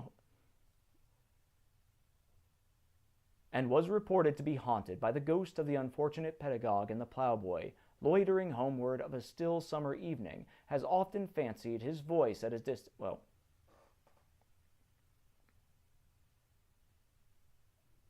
There should be a comma there, and there's not. And was reported to be haunted by the ghost of the unfortunate pedagogue. And the ploughboy, loitering homeward of a still summer evening, has often fancied his voice at a distance, chanting a melancholy psalm tune among the tranquil solitudes of Sleepy Hollow. And that's it. Thank you all for watching. Do you guys want me to edit it? I don't know. Let me check. I'm going to show you the editing is done. I should pause this because I don't need to record this anymore. Let me check to see how we're doing on battery.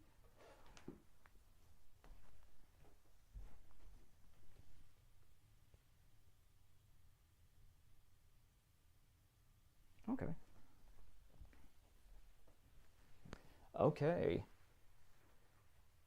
So we still got half the battery left on the camera. So what we can do is, if you want, actually I can even do it from the desktop to save the camera. I'll keep the camera on for now. It should look at you and not my computer. I'll leave the camera on for now. If you want, we can start editing and kind of show you the process. I can show you my screen so it's a little bit more interesting, and I can keep talking, and then you guys can see the last part. So the recording part is really the mentally taxing part. This part is kind of boring, and I put it on double speed just because of it. But let's switch to the desktop view. Let me close out OBS so you don't need to watch that. I'll make this full screen. And so here we've got our recording. And the way I normally do this is first I want to edit this to get rid of background noise. So what I'm going to do is I'm going to take this. There's a reason I paused so long at the beginning is because I want this nice period here of just the room sounds and background noise. And what we're going to do is we're going to first do noise reduction, get a profile so that gets this section, and it's going to use an algorithm to try to remove as much of that as possible. So let's go back to noise reduction, and we reduce it by 20 decibels, so that should get rid of most of that. Oh, this is going to take a little bit because of how long this is. And you'll get to see my ADHD in full swing, and you'll get to see this infinite amount of OBS, since I probably shouldn't be looking at it while showing you my desktop. That'll take a minute. Let's go back to me. Okay, so that's going to take a minute while that goes. Do y'all have any questions, since we've got a live stream on how this is, and this is going to take about a minute to start doing that effect? I forget that it's so long.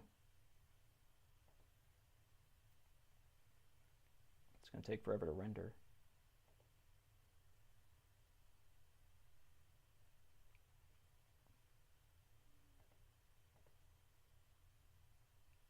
Nope, everybody's quiet. Let's go back to show it. So yeah, that's going to take another minute. This will be real boring.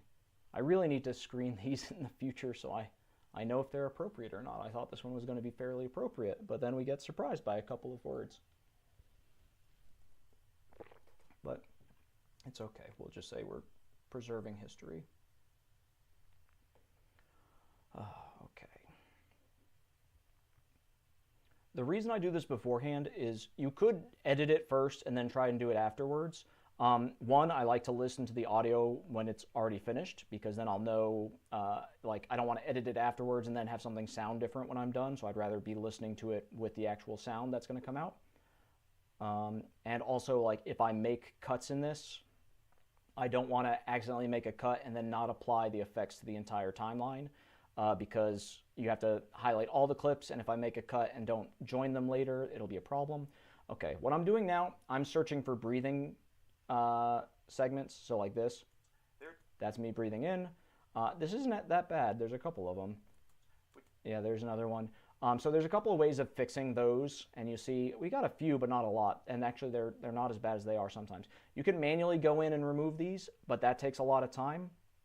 And especially with like a whole hour, we're going to be doing that, 100, 200 times. So the trick to get rid of these without having to go in manually and delete them all is by doing a noise gate on this whole thing. So I'm going to select it. I'm going to go to Effect. I'm going to go to Noise Gate, and I'm going to save me a lot of editing time.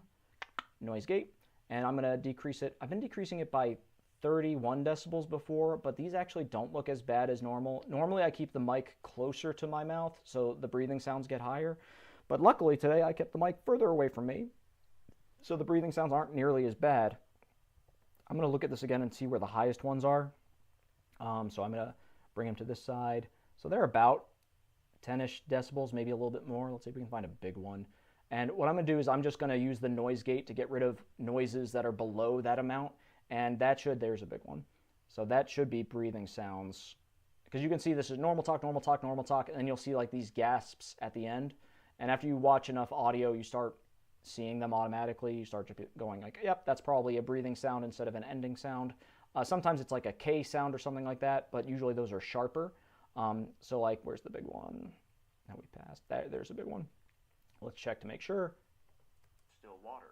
Yep, that's a that you could hear, which is very annoying. No one likes hearing that when you've got the audio right in their ear. That one is about 17 decibels, like if we go up to there.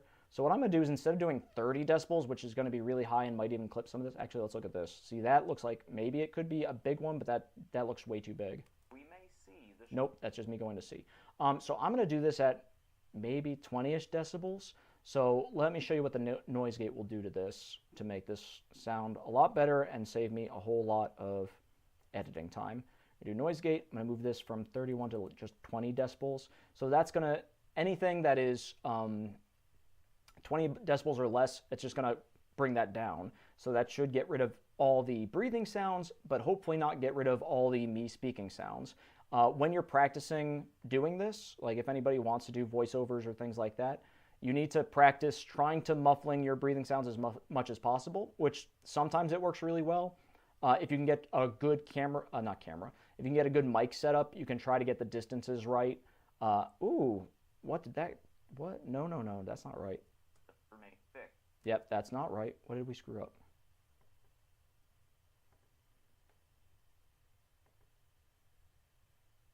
Negative 20 decibels. That's getting way too much of that out. Why is that doing that? Oh, level reduction is negative 50. We don't want negative 50, negative 20. Let's see if that does that.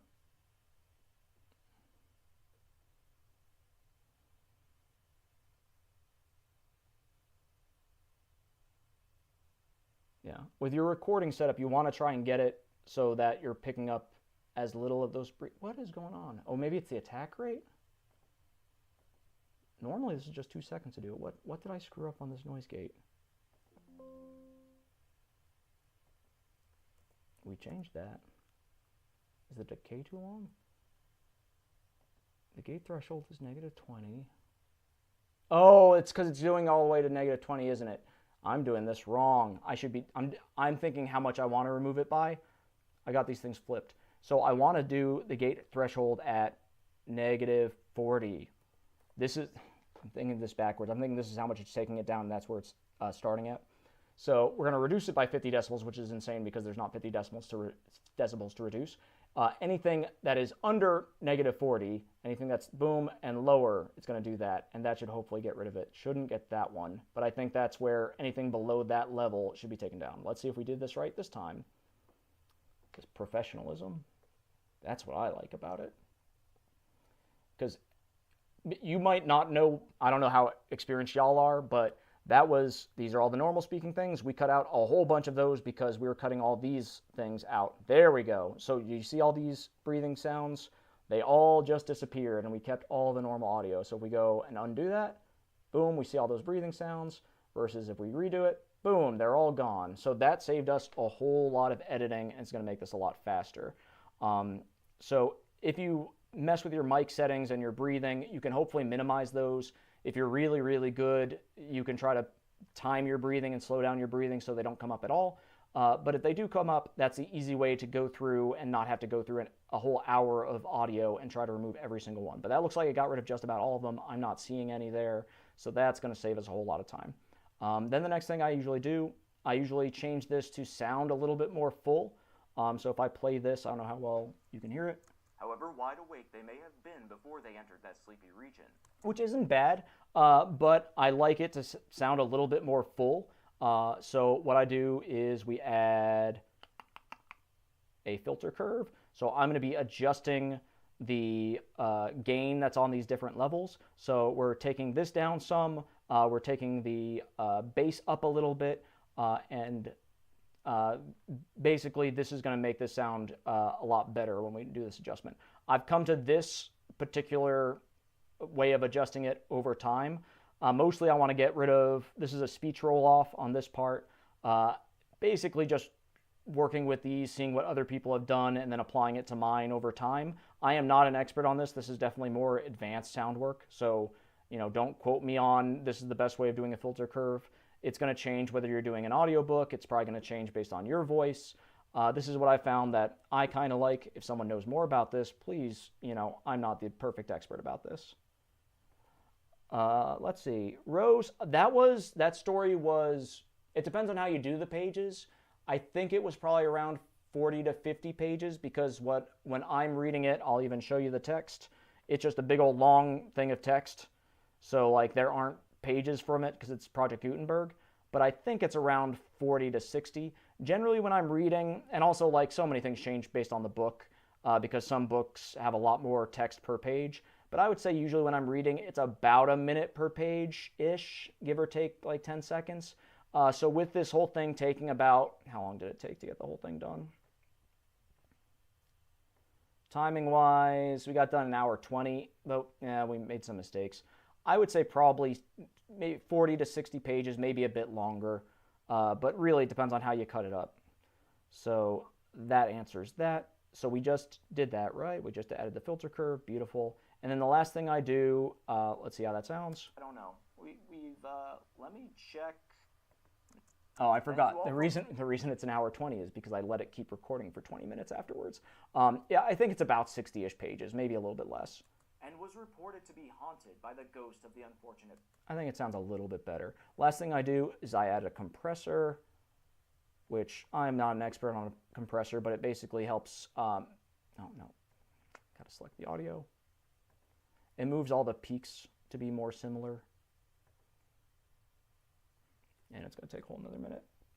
This will smooth it out a little bit because you'll notice sometimes when I'm later in saying this, so like this is where Brett started, good, but then you see like the intensity kind of diminishes towards the end.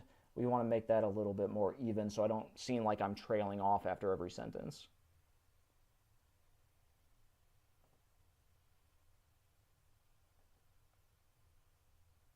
Thank everybody that's watching. I was reading it. I have no idea how many people were on while I was reading, so I'm glad that there's at least a couple people on now. Yeah, 33 views. Look at that. Okay.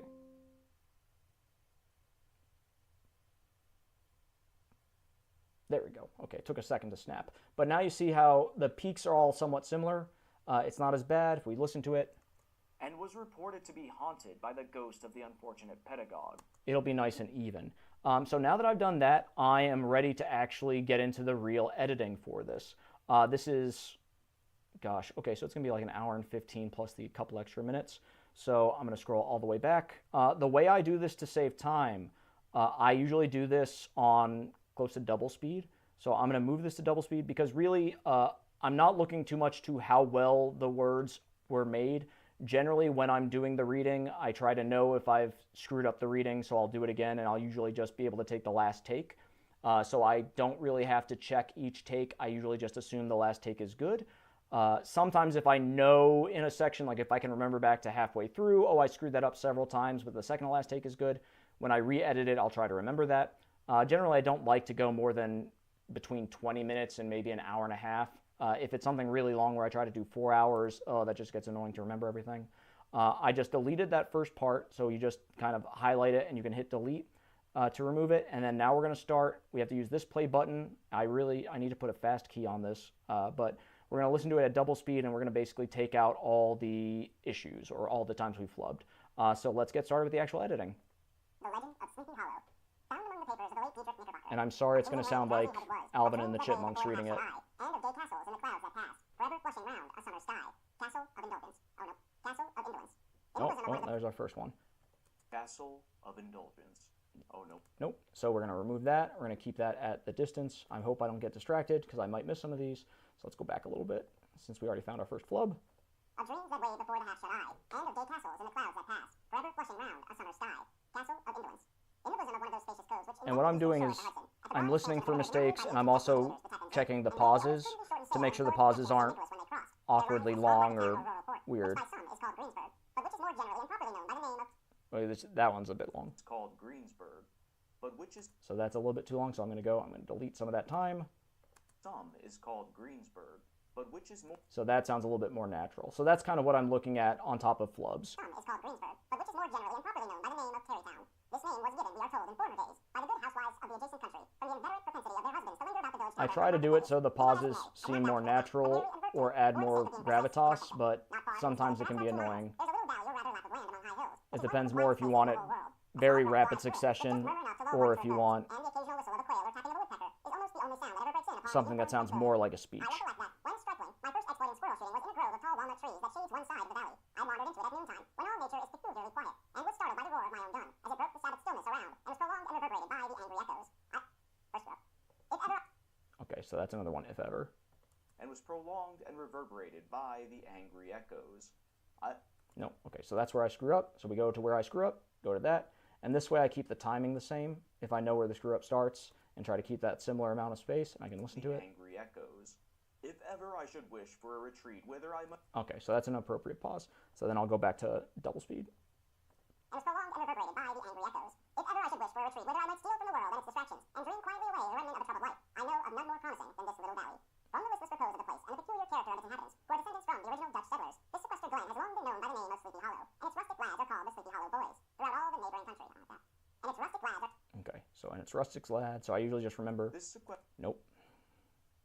And it's... Okay, there's NR rustic lads. And you can also, when you get used to this, you can start looking at the waveform, and you start realizing, oh, this part looks like this part, so it's easier to go back to find the area where you made an error. So you kind of look at the peaks and the troughs, and you go, okay, peak, peak, then short, peak, peak, peak, short, peak. Those should be the same. And it's rustic. And it's rustic. And it's rustic. Beautiful. So then we go, boom, we know how much we have before the start. We try to mirror it, and that's how we get rid of that. Sleepy Hollow. And its rustic lad of Sleepy Hollow. And its rustic lads are... We might even want to get rid of a little bit more. Hollow. And it's Okay, that sounds better. So let's start again. Rustic Glen has long been known by the name of Sleepy Hollow, and its rustic lads are called the Sleepy Hollow Boys throughout all the neighboring country. A drowsy, dreamy influence seems to hang over the land, and to pervade the very atmosphere. Some say that the place was bewitched by a high German doctor during the early days of the settlement. Others that an old Indian chief, or others that an old... Yep, again. So when we get rid of this, others. Days of the settlement. Others that an old Indian chief, the prophet or wizard of his tribe, held his powwows there before the country was So I try to do this so it sounds like gravitas, but that's also when I'm taking my pauses for breathing. They are given to all kinds of marvelous beliefs, are subject to trances and visions, and frequently see strange sights and hear music and voices in the air. The whole neighborhood abounds with local tales, it's a bit stylistic, but if I wanted to like make this much more professional, I might even shorten all of those so it doesn't sound like I'm having breathing pauses. But it hasn't bothered me, and no one said anything. If it does bother you, let me know. We can fix it. It is said by some to be the ghost of a Hessian trooper whose head had been carried away by a cannonball in some nameless battle during the Revolutionary War, and who is ever and anon seen by the country folk hurrying along in the gloom of night as if on the wings of the wind. His haunts are not confined to the valley, but extend at times to the adjacent roads, and especially to the vicinity of a church at no great distance. Indeed, certain of the most authentic historians of those parts, who have been careful in collecting and collating the floating facts concerning the spectre, allege that the body of the trooper having been buried in the churchyard, the ghost rides forth to the scene of battle in nightly quest of his head, and that the rushing speed with which he sometimes passes along the hollow, like a midnight blast, is owing to his being belated and in a hurry to get back to the churchyard before daybreak. Such is the general purport. Yeah, I could already tell I screwed up there because there's a long pause and it starts again. So let's just get rid of that. So we had that much time. Daybreak. Such is the general purport of this legendary superstition, which has furnished materials for many a wild story in that region of shadows, and the spectre is known at all the country firesides by the name of the Headless Horseman of Sleepy Hollow. It is remarkable that the visionary propensity I have mentioned is not confined to the native inhabitants of the valley, but is unconsciously imbibed by everyone who resides there for a time. However wide awake they may have been before they entered that sleepy region. I didn't like how long that was. Everyone who resides there. That's too long. Like, that's where we put a pause where there probably really shouldn't be a pause. So let's get rid of a lot of that. Imbibed by everyone who resides there for a time. And look at that. It sounds like I didn't have a pause anymore. Imbibed by everyone Magic. who resides there for a time. However wide awake they may have been before they entered that sleepy region, they are sure in a little time to inhale the witching influence of the air and begin to grow imaginative, to dream dreams and see apparitions. I mention this peaceful spot with all possible loud, for it is in such little retired Dutch valleys found here and there embosomed in the great state of New York that population, manners, and customs remain fixed, while the great torrent of migration and improvement, which is making such incessant changes in other parts of this restless country. In other parts, okay. Changes in other parts of this restless. Okay, well this is going to be fun because I did not In other start at a good time. So you're going to see how to fix this. This is a weird one. That's why you should always try to like restart at a nice pausing place. I did not. I thought I started. in other parts. So we've got to start at in other parts. So right. In other So that starts with in other parts, which is terrible because you look at this and you go, where are we going to cut that? So we zoom in. So I go closer. You can do this by like using the mouse pad. is in other parts. So in other parts. So where's In other. that's in other parts. In other. And let's see, how does this start? In other. That starts in. Okay, so I've got to go past this. So what we have to do is we have to cut this really close to where that goes. In other.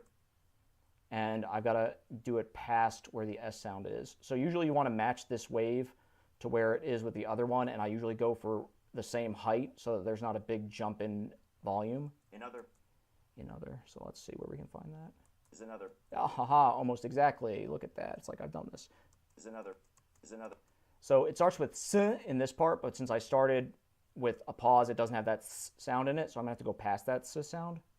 Is another part. Nope, still got the S sound. Is another parts of the. Is another. Let's go. Is another parts. Is another.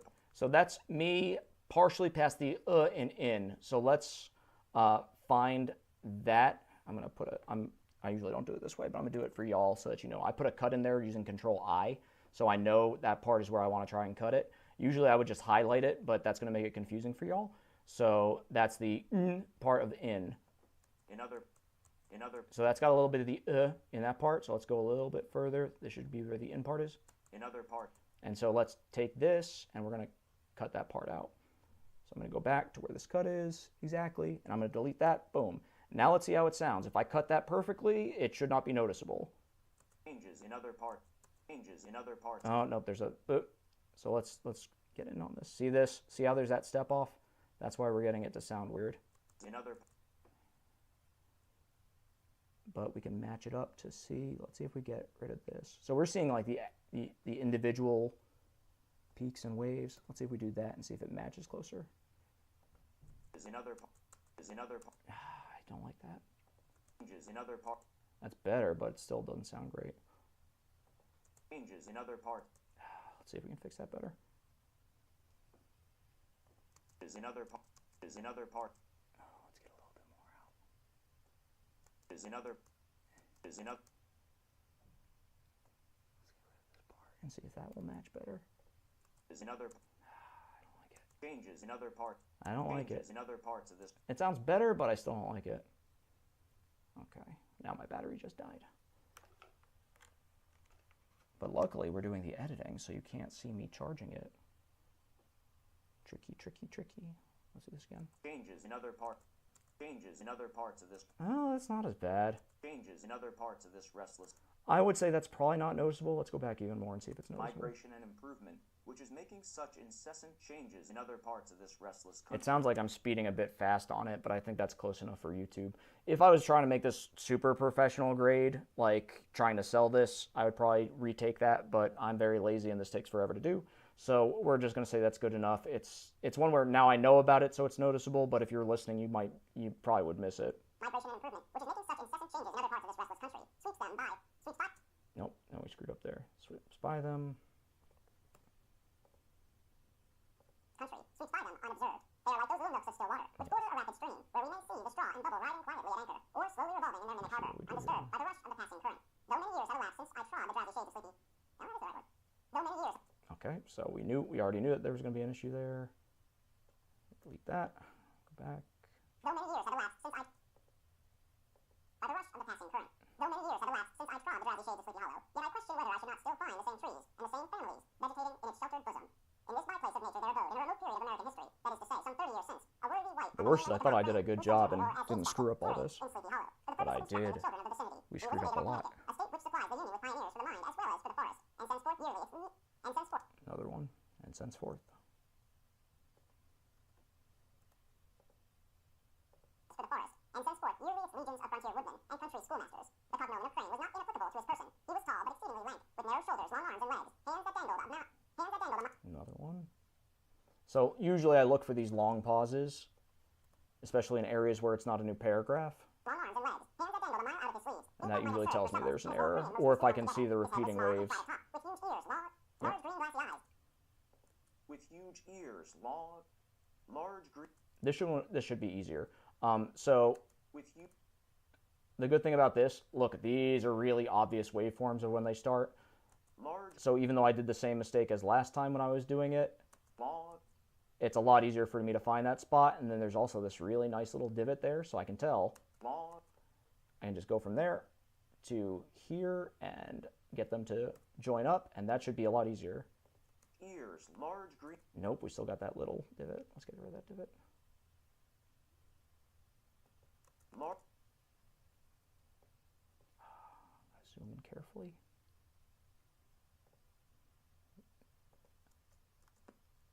Nope, don't do that. Ears, large. Okay, so we're going to get rid of this little tiny chunk here. Be very careful. Boom. Ears, large. Beautiful. That should sound a lot better. So let's zoom back out. Huge ears, large green glassy eyes. And that's a lot less noticeable in my opinion. So that one we got lucky. Huge ears, large green glassy eyes, and a long snake nose, so that it looked like a weathercock perched upon his spindle neck, to tell which way the wind blew. To see him striding along the profile of a hill on a windy day, with his clothes bagging and fluttering about him, one might have mistaken him for the genius of famine descending upon the earth, or some scarecrow eloped from a cornfield. His schoolhouse was a low building of one large room, rudely constructed of logs, the windows partly glazed and partly patched with leaves of I old thought there was a pine. mistake It was there. most ingeniously secured at vacant hours by a wire twisted in the handle of the door, and stakes set against the window shutters, so that though a thief might get in with perfect ease, he would find some embarrassment in getting out, an idea most probably borrowed by the architect Jos van Houten from the mystery of an eel pot. The schoolhouse stood in a rather... That one, there we go. So that we knew there's a long pause, and then you can see the start again. So we'll get rid of that. And that way I can preempt it. So even if I'm not listening perfectly, I can see it before I hear it. Yep, see another one. Delete that. People's voices, conning over their lessons, might be heard in a drowsy summer's day, like the hum of a beehive, interrupted now and then by the authoritative voice of the master, in the tone of menace or command, or, peradventure, by the appalling sound of the birch, as he urged some tardy loiterer along the flowery path of knowledge. Truth to say, he was a conscientious man, and ever bore in mind the golden maxim, spare the rod and spoil the child. Ichabod Crane's scholars certainly were not spoiled. I would not have it imagined, however, that he was one of those cruel potentiates of the school who joy in the smart of their subject. No, enjoy. Okay, so where do we screw up that? Cruel potentiates of the school who joy. Okay, another one we screwed up. Whose joy. I mean, we can screw it up, but the problem is there's not a pause there. So let's see, let's just do it rough and see if we can get it right. School who joy. That doesn't sound terrible. The school who joy. There's a little bit. I think we got to get rid of that little part. The school who joy. Yep. See, yeah. See this little part? Gotta get rid of that. Let's just try and get rid of this little part and see if that'll work and join it. School who joy. That might work. Potentiates of the school who joy. Nope. There's a. Where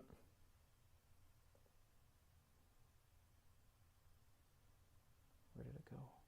It's of the school who joy. It's of the school who joy. Yeah, that's it. Let's undo it and see what we got. If we just get rid of it and keep the space. So this, if you hit Control I, you can just remove a section. And let's see if we can just put a pause there and have it work. That might sound better. It's of the school who joy in the. There's a little pause there, but I don't think most people are going to notice it. It's of the school who joy. It's of the school who joy. Maybe if we can do, you can also like decrease the volume. I usually don't do this because it takes too much time. But let's. Delay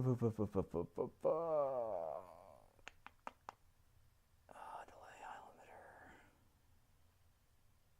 Oh, this is going to take too long.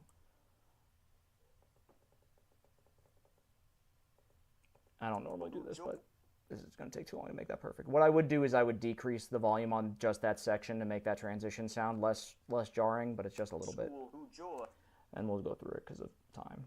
Once again, this is YouTube quality, not professional quality. Your mere puny stripling that winced at the least flourish of the rod was passed by with indulgence, but the claims of justice were satisfied by inflicting a double portion on some little, tough, wrong-headed, broad-skirted Dutch urchin who sulked and swelled and grew dogged and sown beneath the birch.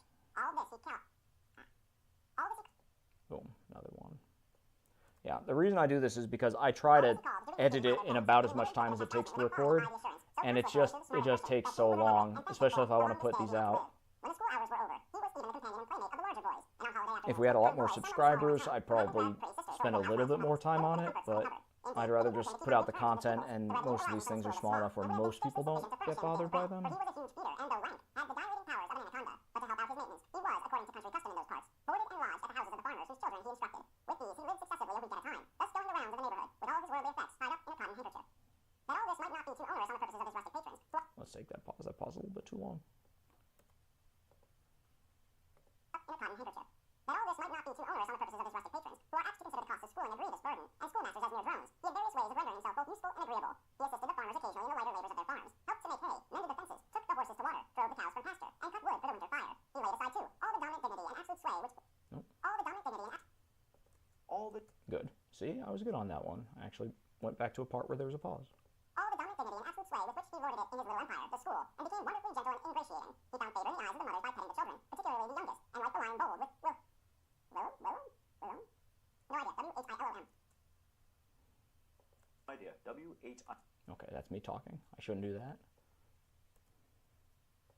Which will own so magnanimous.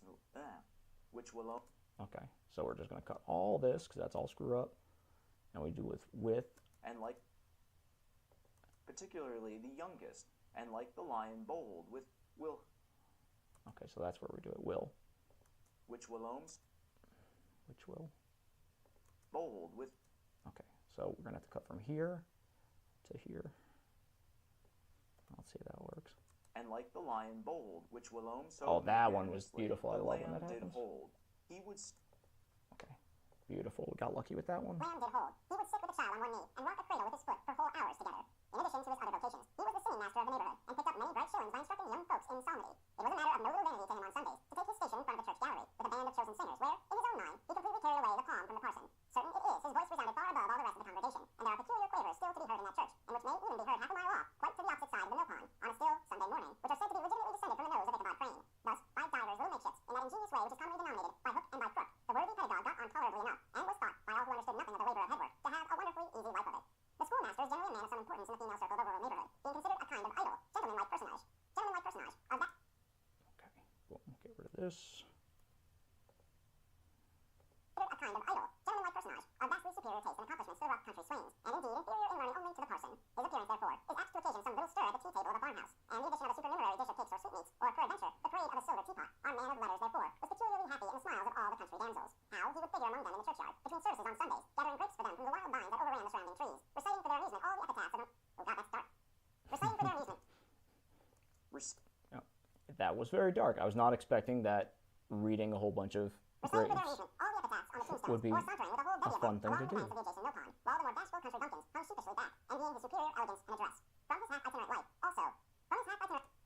Good. We put a good pause in there so we can go and edit easily. From his half-itinerant life also, he was a kind of traveling gazette, carrying the whole budget of local gossip from house to house, so that his appearance was always greeted with satisfaction. He was, moreover, esteemed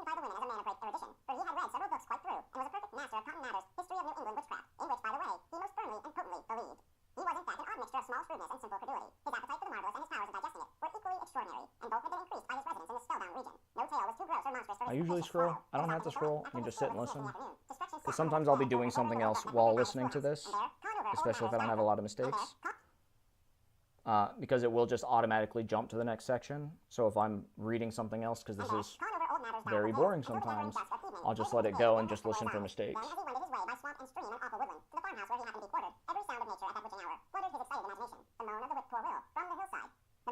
Yep, another one. At the moan. Because the key about this is to not work hard. To just do it as easily as possible. Harbinger, I hate that word. Because some people say harbinger. I don't know if I should do a hard G.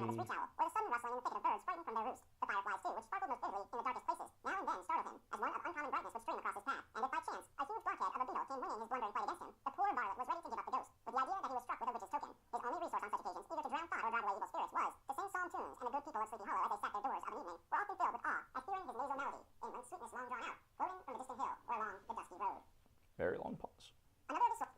That was probably me adjusting. We're going to get rid of that because we don't need to pause that long. Another of the sources of fearful pleasure was to pass long winter evenings with the old Dutch wives, as they sat spinning by the fire with a row of apples roasting and sputtering along the hearth, and listening to their marvelous tales of ghosts and goblins, and haunted fields, and haunted brooks, and haunted bridges, and haunted houses, and particularly of the headless horseman, or galloping Hessian of the I need to remember if I do this again. If I do this again to get myself a second monitor so I can try to watch OBS while I'm doing this. By his anecdotes of witchcraft, and of the direful omens and portentous sights and sounds in the air, which prevailed in the earlier times of Connecticut, and would frighten them woefully with speculations upon comets and shooting stars, and with the alarming fact that... Boom. See, look at that. It's very easy to try to... Well, I multitask, but that's just because I can't focus that long on one thing. Okay, good. There was no mistake, just a very long pause, where I was probably mentally and physically preparing. But if there was a pleasure in all this, while snugly cuddling in the chimney corner of a chamber that was all of a ruddy glow from the crackling wood fire, and where, of course, no spectre dared to show its face, it was dearly purchased by the terrors of his subsequent walk homewards. What fearful shapes and shadows beset his path, amidst the dim and ghastly glare of a snowy night? With what wistful look did he eye every trembling ray of light streaming across the waste fields from some distant window? How often he was appalled by some shrub covered with snow, which, like a sheeted spectre, beset his very path? How often did he shrink with curdling awe at the sound of his own steps on the frosty crust beneath his feet, and dread to look over his shoulder, lest he should behold some uncouth being trampling close behind him? And how often was he thrown into complete dismay by some rushing blast, howling among the trees in the idea that it was the galloping Hessian on one of his nightly scourings? All these, however, were mere terrors of the night, phantoms of the mind that walk in darkness, and though he had seen many spectres in his time, and been more than once beset by Satan in divers shapes, in his lonely perambulations, yet daylight put an end to all these evils, and he would have passed a pleasant life of it, in despite of the devil and all his works, if his path had not been crossed by a being that causes more... Yep, there we go. Ooh, that's close. Should be good. By a being that causes more perplexity to mortal man than ghosts, goblins, and the whole race of witches put together, and that was a woman. Among the musical disciples who assembled one evening in each week to receive his instructions in psalmody was Katrina Van Tassel, the daughter and only child of a substantial Dutch farmer. She was a blossoming lass of fresh 18, plump as a partridge, white and melting and rosy cheeked as one of her father's peaches, and universally famed, not merely for her beauty, but her vast expectations. Once again, long pause. Oh, did we screw up? Yep, we screwed up. She was withal. Yep, okay. Boop, boop, boop, boop. But her vast expectations. She was withal a real little coquette, as might be perceived even in her dress, which was a mixture of ancient and modern fashions, as most suited to set off her charms. She wore the ornaments of pure yellow gold, which her great-great-grandmother had brought over. Oop. I'm being better about it now. Yeah, well, at least I showed you some more of the complicated editing. But that's really as complicated as it is. It's just making sure you don't miss mistakes. And well, there's a lot more if we're being really fancy about it. But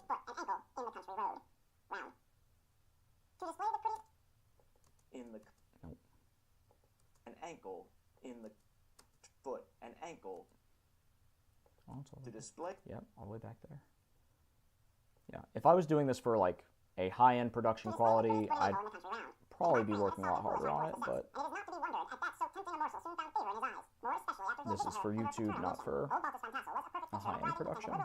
Nothing wrong with YouTube, it's just gotta put a lot of stuff out quickly.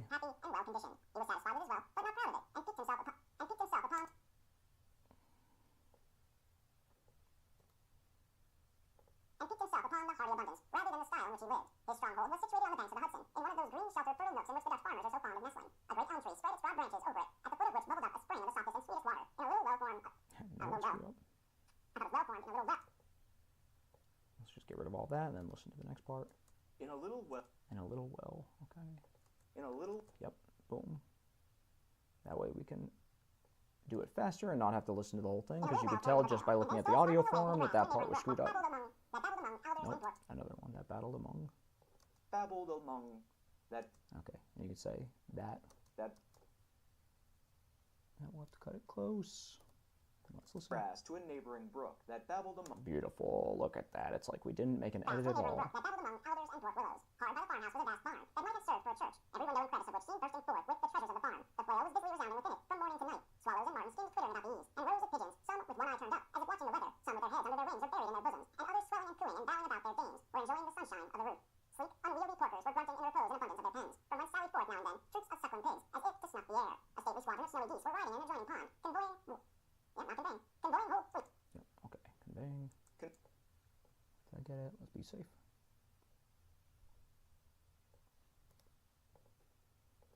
Convoying whole fleets of ducks. Regiments of turkeys were gobbling through the farmyard, and guinea fowls spreading about it, like ill-tempered housewives, with their peevish, discontented cry.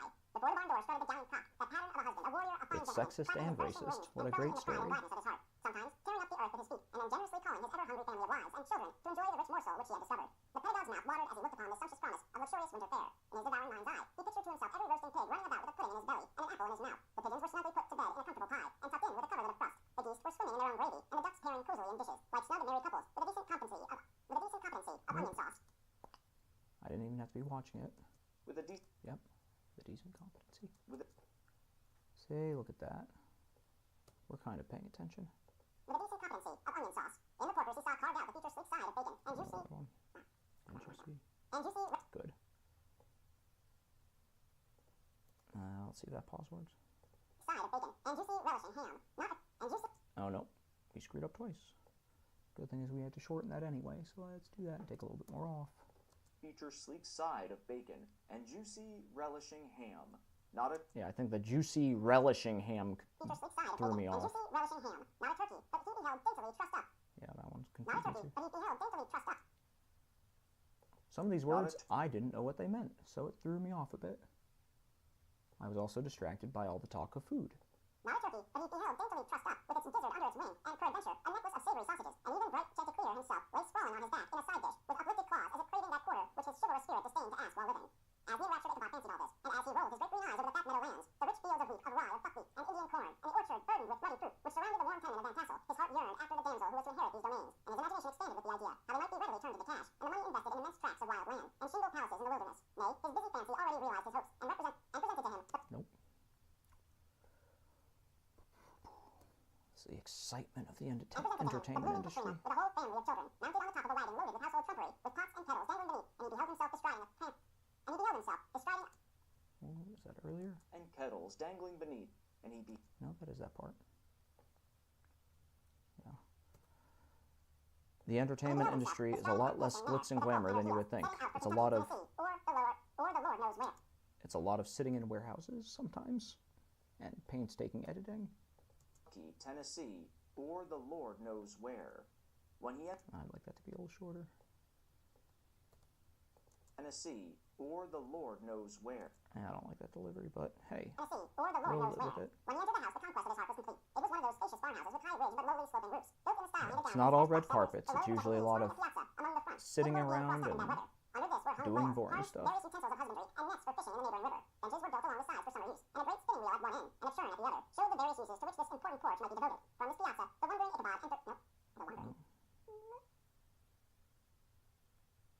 From this piazza. Okay. The wonder. Nope. From this. There we go. Get rid of all that. Let's go back. Might be devoted. From this piazza, the wondering Ichabod entered the hall, which About a formed the third center of the way mansion, done. a place of usual residence. Here rose a resplendent pewter, ranged on a long not dresser, terrible. dazzled his eyes. In one corner stood a huge bag of wool, ready to be spun. In another, a quantity of linsey woolsey, just from the loom. Ears of Indian corn and strings of dried apples and peaches, hung in gay festoons along the walls, mingled with the god of red peppers, and a door like Uh-oh, did we screw that one up? Mingled with the god of red peppers, and a door. Yep, we did screw that. We're in the middle. And a door. Okay, but this isn't that bad because we got a nice little crevice here. Zoom in a bit. Beautiful. So we can know exactly where we switch off, so that's not going to be as bad of an edit. I'll just take it to, oh, that might be a jump. Let's see. And a door. Yeah, let's see if that works. Peppers, and a door. Yeah, I like that. Got lucky.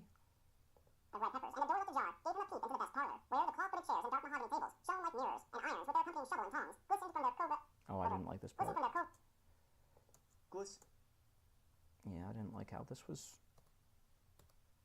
Yeah, I remember this part because it was annoying. Nope, look at this. We did it again. Gliss. Let's make sure it's there. Mock. Yep. Yeah, because I didn't know there was a weird pause in here where there should have been a comma in the text. Glistened from their covert of asparagus tops, mock oranges, and conch shells decorated the mantel. Yeah, so we did it again. With their. Okay, so let's do all this and double check this. This is where I got to be careful because we screwed up a couple times. With their accompanying shovel and tongs. Okay, with their accompanying shovel and tongs. So where's that? Glisten from their covert. Nope. Back. And irons with their Oh, why did I do it like that? Their accompanying shovel. With their. Oh, we're gonna be advanced. Okay. With their. That's with. Can I go back? Is that right? Oh, I might be wrong here. We're taking a guess in the dark. Decorated the mantel. Nope. Wait. With their. Yeah, okay, so I'm not that far off. Decorated the mantel. With. Okay. It's actually, that's not as bad as I thought. I thought it was going to be way off. Let's delete that. Let's see. And irons with their accompanying. And irons with their accompanying. And irons with their. Nice. Okay. And irons Little with their accompanying victories. shovel and tongs glistened from their covert of asparagus tops, mock oranges, and conch shells decorated the mantel. Oh, no. Okay, that's weird pacing. With their accompanying. Darn, that wasn't it. I did all that and it wasn't even the right edit. Oh, I should have paid more attention. And irons with their. Okay, that's with there. Okay, that's weird pacing. Look at that, me saying the same thing over and over again. I did not learn. With their. Let's look at this. With their accompanying. With. Okay, so let's go. I should have listened to the whole thing. This is where it's nice if you can remember it, but if I wasn't paying attention, I could really screw this up. Glisten from their covert of asparagus tops, mock oranges. Nope, even further. And irons with. There we go. There's that. Glue got a nice gap.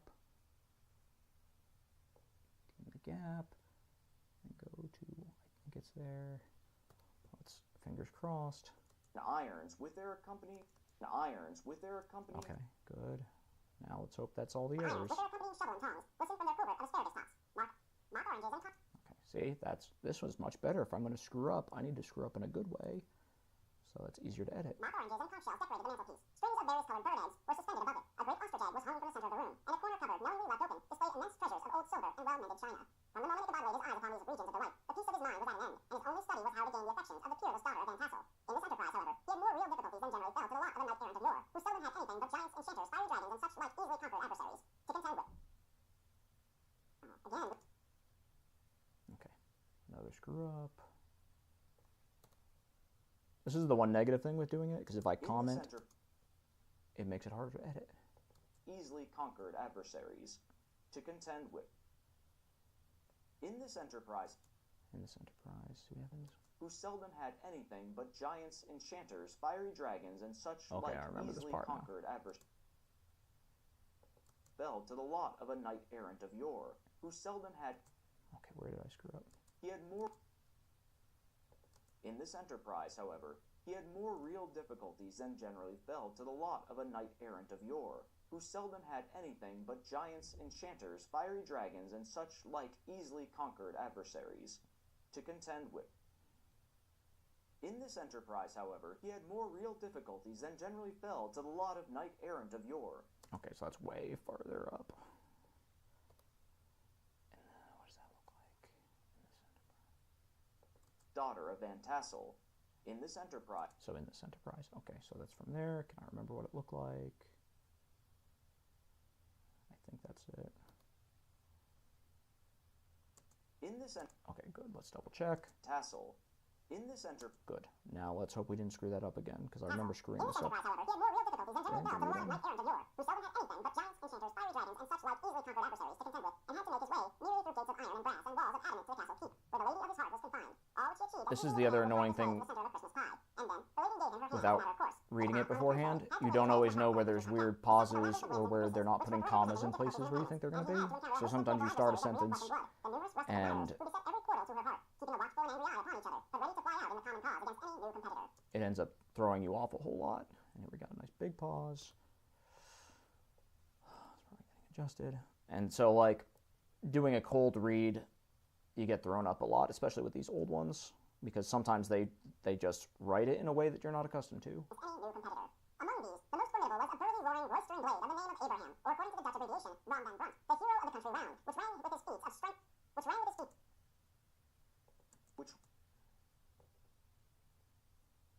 If I was a professional, I'd read the whole thing beforehand, but I'm not. He was a broad-shouldered and double-jointed. Oh, there's not an A. He was broad. Let's go close, because that's a long pause. And hardihood. He was broad-shouldered and double-jointed, with short curly black hair, and a blunt, not unpleasant. There's again. And a blunt. Nope, and a black. And a blunt. Get rid of that. All the mess-ups. I mean, it could have been worse. I've had much worse days. Having a mingled air of fun and arrogance. From his Herculean fame and great powers of limb, he had received the nickname of Brom Bones, which he was universally known. He was famed for great knowledge and skill in horsemanship, being as dexterous on horseback as a Tartar. He was foremost at all races and cockfights, and with the ascendancy which This is why it's nice to have really good focus, because it makes editing a lot easier if my focus is off.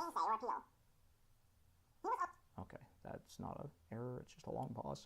Because if your focus is really bad, you get a lot more errors, and then editing is much more of a pain. He was always ready for either a fight or a frolic, but had more mischief than ill will in his composition, and with all his overbearing roughness, there was a strong dash of rakish good humor at bottom. He had 3 or 4 boon companions, who regarded him as their model, and at the head of whom he scoured the country, attending every scene of feud or merriment for miles round. In cold weather, he was distinguished by a fur cap, surmounted with a flaunting fox's tail, and when the folks at a country gathering described this well-known crest at a distance, whisking about among a squad of hard riders, they always stood by for a squall. Sometimes his crew would be heard dashing along past the farmhouses at midnight, with whoop and hollow, like a troop of Don Cossacks, and the old dames, startled out of their sleep, would listen for a moment till the hurry scurry had clattered by, and then exclaim, "Aye, there goes Brom Bones and his gang." The neighbors looked upon him with a mixture of awe, admiration, and goodwill, and when any madcap prank or rustic brawl occurred in the vicinity, always shook their heads and warranted Brom Bones was at the bottom of it. There's a word coming up. This rantipole.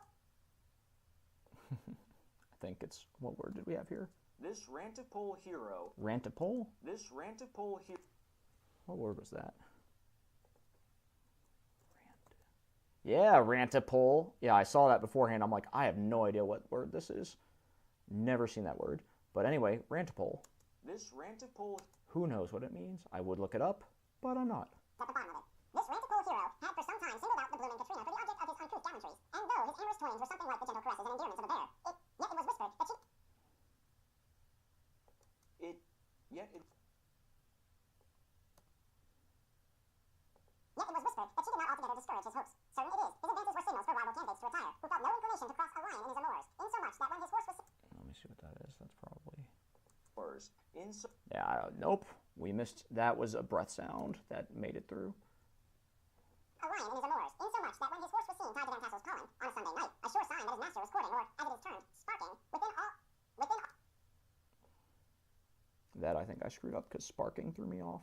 It's a weird word to within use. all other suitors passed by in despair, and carried the war into their quarters. Such was the formidable rival with whom Ichabod Crane had to contend, and, considering all things, a stouter man than he would have shrunk from the competition, and a wiser man would have despaired. He had, however, a happy mixture of pliability and perseverance in his nature. He was in form and spirit like a supple jack, yielding but tough. Though he bent, he never broke, and though he bowed beneath the slightest pressure, yet the moment it was away, jerked. He was as erect.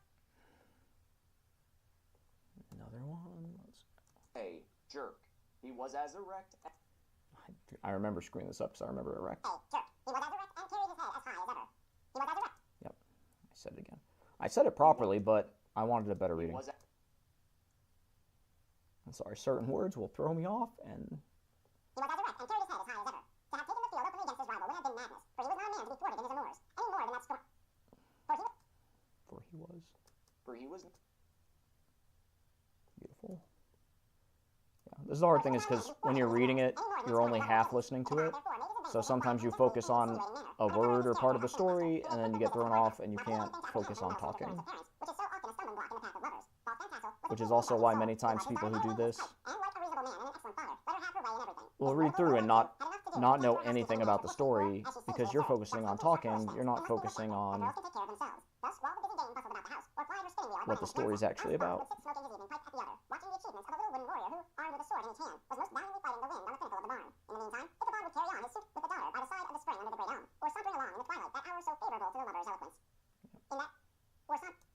Or some.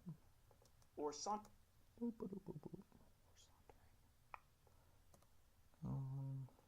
along in the twilight, that hour so favorable to the lover's eloquence. I profess not to know how women's hearts are wooed and won. To me, they've always been matters of riddle and True. admiration. So true. Some seem to have, but one... Some seem to have. To me, they have always been matters of riddle and admiration. Some. Nope, it's just a long pause. Ooh, I thought I clipped there. I got really loud, but did not clip. Yeah, this is when I'm setting my recording levels, I've got to make sure that I'm not going to go above that, or it'll just clip and it will sound horrible. But we did not go too loud. Check that. I think it's a click. Yep, let's get rid of that. That might have been a breath sound that got partially cut. Let's check this too. Is that a part of the word? No, it's not. It's probably another breathing sound that got clipped. I'll delete that. Yeah. So when you do this enough, you start realizing when something doesn't look right in the audio, and those do not look right. While others have 1,000 avenues and may be captured in 1,000 different ways, it is a great triumph of skill to gain the former, but a still greater proof of generalship to maintain possession of the latter. For a man must battle for his fortress at every door and window. He who wins 1,000 common hearts is therefore entitled to some renown, but he who keeps undisputed sway over the heart of a coquette is indeed a hero. Certainly it is this. Certainly it is. This was not the... Okay. Boom. Certainly it is. This was not the case with the redoubtable From Bones, and from the moment Ichabod Crane made his advances, the interests of the former evidently declined. His horse was no longer seen tied to the path. Let's see if this is his horse. And from Nope, and. Okay. the interests of the former evidently declined. His horse was no longer seen tied to the pal. Oh, is this even further? And from Oh, okay, it's all the way back here. We started really early on.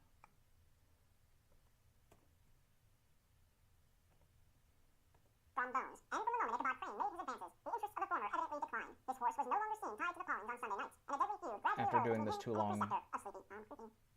And a deadly feud. and the priest and a deadly feud gradually Deadly feud. That's not the deadly feud. callings on Sunday nights, and a deadly And a deadly feud. Okay. Yeah, after doing enough of this, I get really angry at Alvin and the Chipmunks because it just sounds like I'm listening to Alvin and the Chipmunks do it.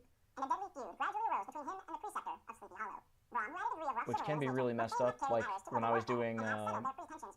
And had settled All Quiet on the Western Front, it sounded like Alvin and the Chipmunks were reading a horrifying war story, which made it a little bit more interesting. and have set and have You know, like I've never listened to Alvin tell me about all his comrades being killed in battle, but now I and had have. settled their pretensions to the lady, according to the mode of those most concise and simple reasoners, the knights errant of yore, by single combat. But Ichabod was too conscious of the superior might of his adversary to enter the lists against him. He had overheard a boast of Bones, that he would double the schoolmaster up and lay him on a shelf of his own schoolhouse, and he was too wary to give him an opportunity. We should be close to half done. Not specific. There was something obstinate. Nope. There was Yep, okay. Take out some of that pause. There was something extremely provoking in this obstinately pacific system. It left Braun no alternative but to draw upon the funds of rustic waggery in his disposition. Yes, position. waggery in this. I know I was bad again. Let's see if we can get lucky and just cut it short. Waggery in his disposition. Waggery in his disposition. It's a little weird. If you listen to it, you can kind of tell. Waggery in his. Maybe if we get rid of that a little bit. We've got a little bit of a pause. Let's see if we can get rid of this and make it seem like it is the same. Like you can tell that the intonation changes a little bit. Waggery in his Oh, that sounds like a little disjointed.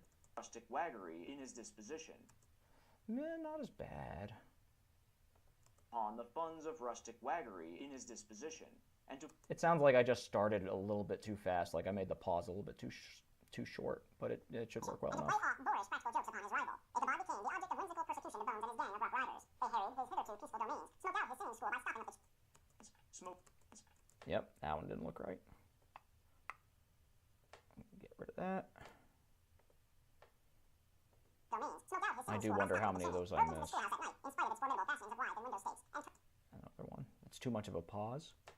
And Yep, it's another breath sound. So if you hear it, it's like and a really quick breath sound. It's because that ended up, yep, if we look, that went higher than 40 decibels, or negative 40 decibels, and that's why that didn't get clipped in that part.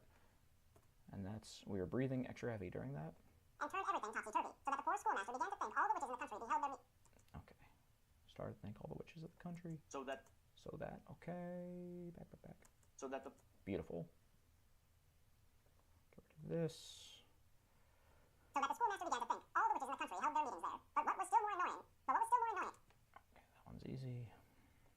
I'll take a little bit of time off of it. Braun took all opportunities of turning him into ridicule in presence of his mistress, and had a scoundrel dog whom he taught to whine in the most ludicrous manner, and introduced as a rival of Ichabod's to instruct her in psalmody. In this way, matters went on for some time without producing any material effect on the relative situations of the contending powers. On a fine autumnal... No, it's the autumnal. I remember this part. I know we screwed up a bit. On a fine...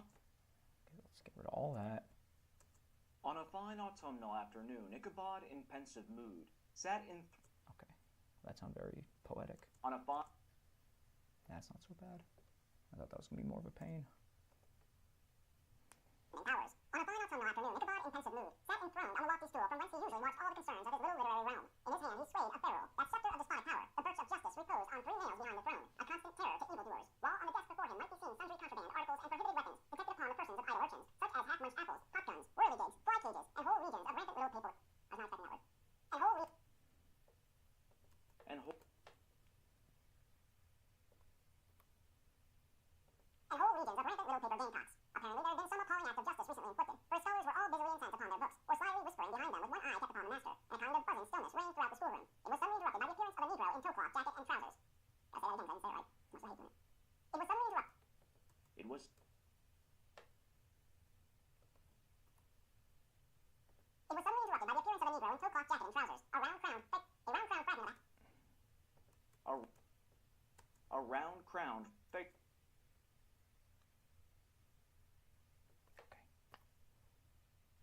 A round-crowned fragment of a hat, like the cap of Mercury, and mounted on the back of a ragged, wild, half-broken colt, which he managed with a rope by way of halter. He came clattering up to the school door with an invitation to Ichabod to attend a merrymaking or quilting frolic, to be held that evening at Mynheer Van Tassel's, and having delivered his message with that air of importance and effort at fine language which a Negro is apt to... Oh, I do not like this. I already know that's not good, so let's delete that. This does not look good, so let's delete that. Boom, boom, boom. We can already tell it's all screwed up.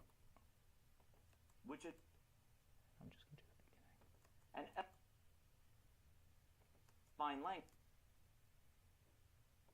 A Negro is... And having delivered his message with that... Oh, no. Which a Negro is... Which a... Oh, why did I have to pause there? Negro... Fine language, which... Oh, why did this have to be a hard edit? That's just my luck. Which... Let's switch. Oh, let's see, that'll work.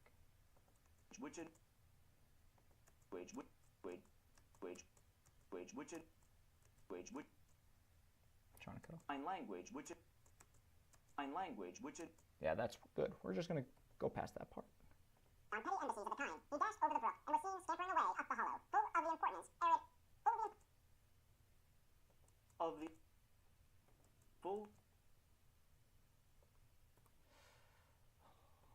importance and hurry of his mission. All was now bustle and hubbub in the late quiet schoolroom. The scholars were hurried through their lessons without stopping at trifles. Those who were nimble skipped over half with impunity, and those who were tardy had a smart application now and then in the rear to quicken their speed or help them over a tall word. Books were flung aside without being put away on the shelves. Inkstands were overturned, benches thrown down, and the whole school was turned loose an hour before... Nope, that's a breathing sound.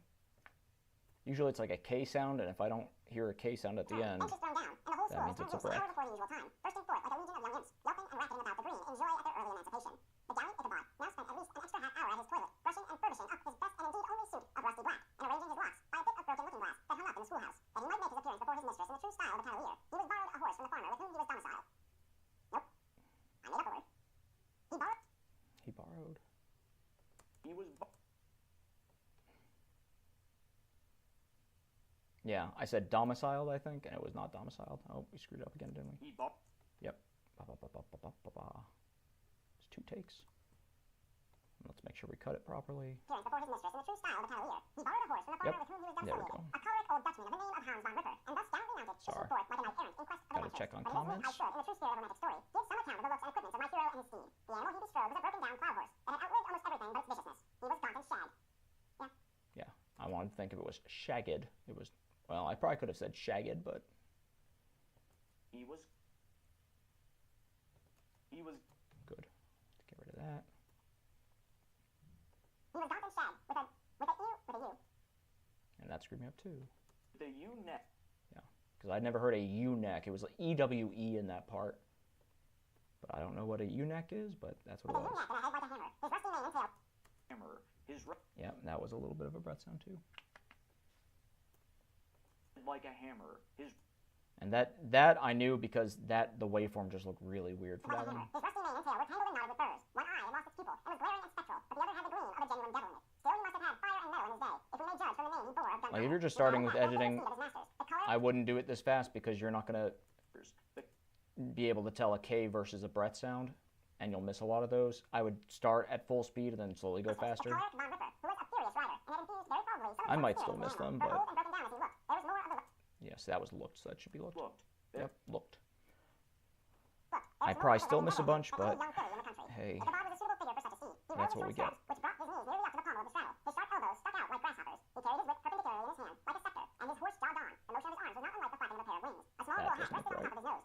Yep. Normally the breath sound just sounds like, but that was a clipped breath sound, so it sounded a little weird.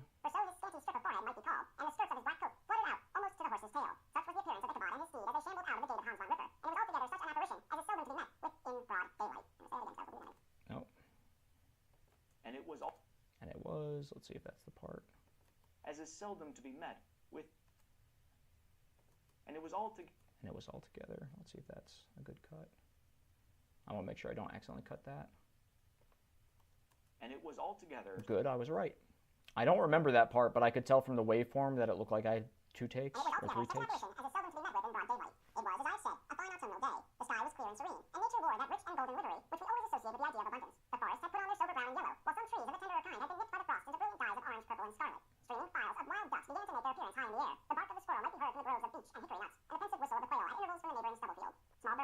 If you've ever heard the bark of a squirrel, it is not a bark. It's like a squeal or a scream. It's a very weird sound.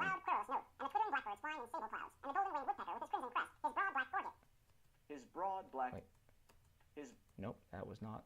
I thought it was crest, but it's not. It's a breathing sound. That was the T. Crest. Yep. And that's why we pay attention.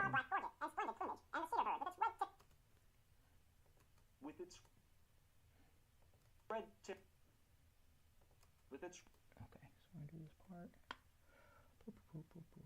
I'm like watching someone do work. It's exciting. But we're almost done. I'm getting close to 2/3 of the way there. I think it should be about an hour-ish when finished.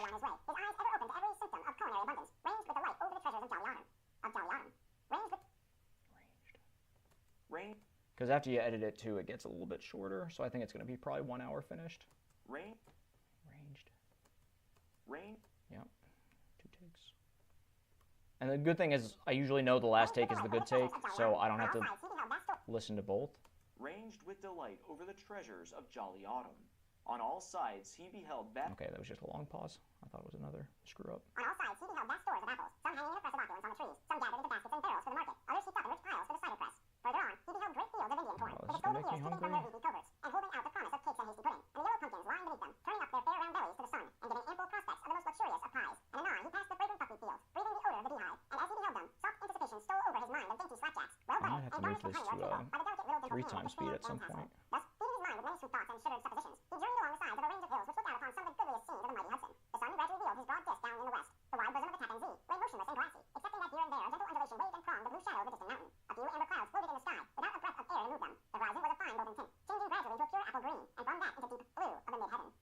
And from that into the deep blue. Nope. I thought we were going to get lucky. And from that... Okay. I thought we were going to get lucky and get a good section. And from that into the deep blue of the mid-heaven. A slanting ray lingered on the woody crests of the precipices that overhung some parts of the river, giving greater depth to the dark gray and purple of their rocky sides. A sloop was loitering in the distance, dropping slowly down. I always like it when I have a nice 5-10 minute point where I don't screw up. It is rare, but it makes editing so much better.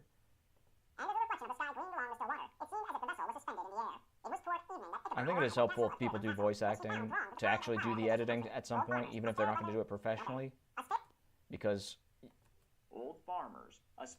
because then you get an idea of what the person editing is going to have to go through with. A spare. So then you can kind of do your takes, but not necessarily take them better, but like just have it in mind of what's going to screw up the editor. Because if you don't know how the editing works, you don't know how to take your retakes to make the editing easier.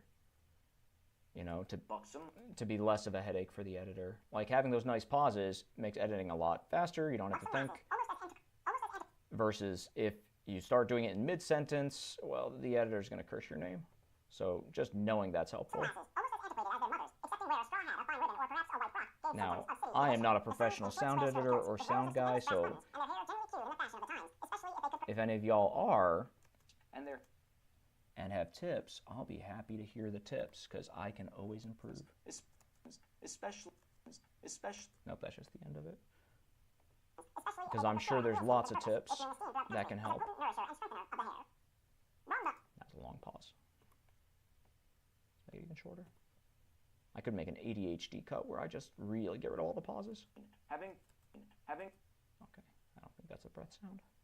Longbones, however, was the hero of the scene, having come to the gathering on his favorite steed, Daredevil, a creature like himself, full of mettle and mischief, and which no one but himself could manage. He was, in fact, noted It seems like everything now has no pauses, just runs right next to it. Like, that's a long pause, but I feel like an audiobook needs it a little bit so you can just catch up in terms of thinking.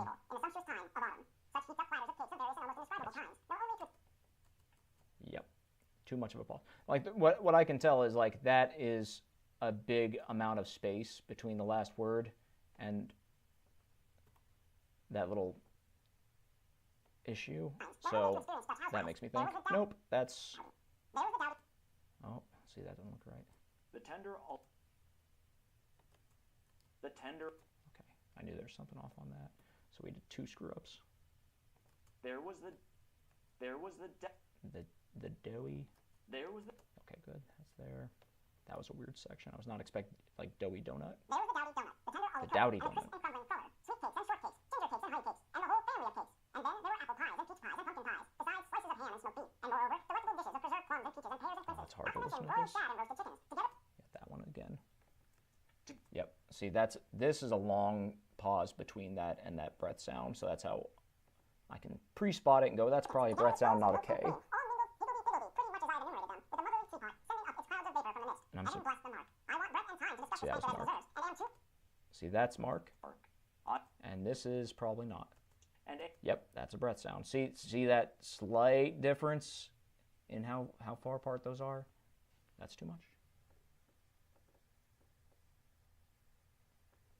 I'm surprised I got higgledy-piggledy right the first time. The first time. My friend was not in so great a hurry as his historian, but did ample justice to every dainty. He was a kind and thankful creature, whose heart dilated in proportion as his skin was filled with good cheer, and whose spirits rose with eating, as some men's do with drink. He could not help, too, rolling his large eyes round him as he ate, and chuckling with the possibility that he might one day be lord of all this scene of almost unimaginable luxury and splendor. Then he thought how soon he'd turn his back upon the There's a whole lot of setup. and every other... What does that start with? I say. I say.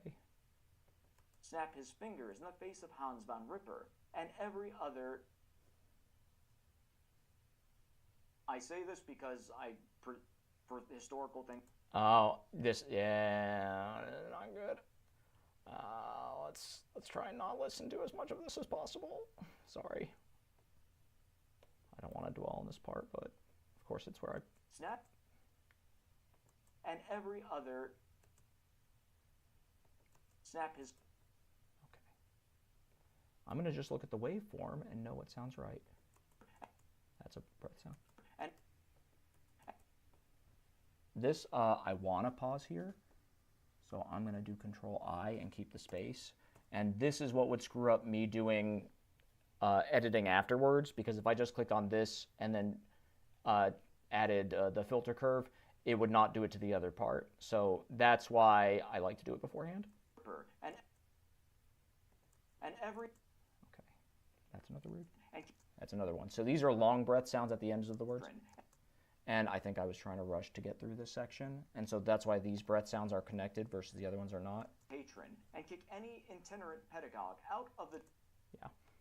We'll just skip over a lot of that and not really The listen to doors it. that should dare to call him comrade. Old Balthasar Castle moved about among his guests with a face dilated with content and good humor, round and jolly as the harvest moon. His hospitable attentions were brief, but expressive, being confined to a shake of the hand, a slap of the shoulder, a loud laugh, and a pressing invitation to fall to and help themselves. And now, the sound of the music from the common room or hall summoned to the dance. The musician was an old gray-headed Negro who had been the itinerant orchestra of the neighboring for more than half a century. His instrument was as old and battered as himself. The greater part of the time he scraped on 2 or 3 strings, accompanying every movement of the bow with a motion of the head, down almost to the ground, and stamping with his foot whenever a fresh couple were to start. Ichabod prided himself upon his dancing as much as upon his vocal powers. Now a limb, not a fiber about him was idle, as to have seen his loosely flung frame in full motion, and clattering about the room.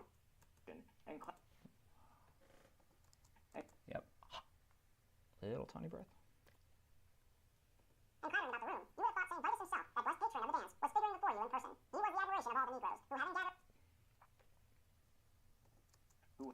of the breath sound. Oh, bad. But that noise gate does cut this down a lot. Because otherwise it would be almost every one of these would be a breath sound to remove.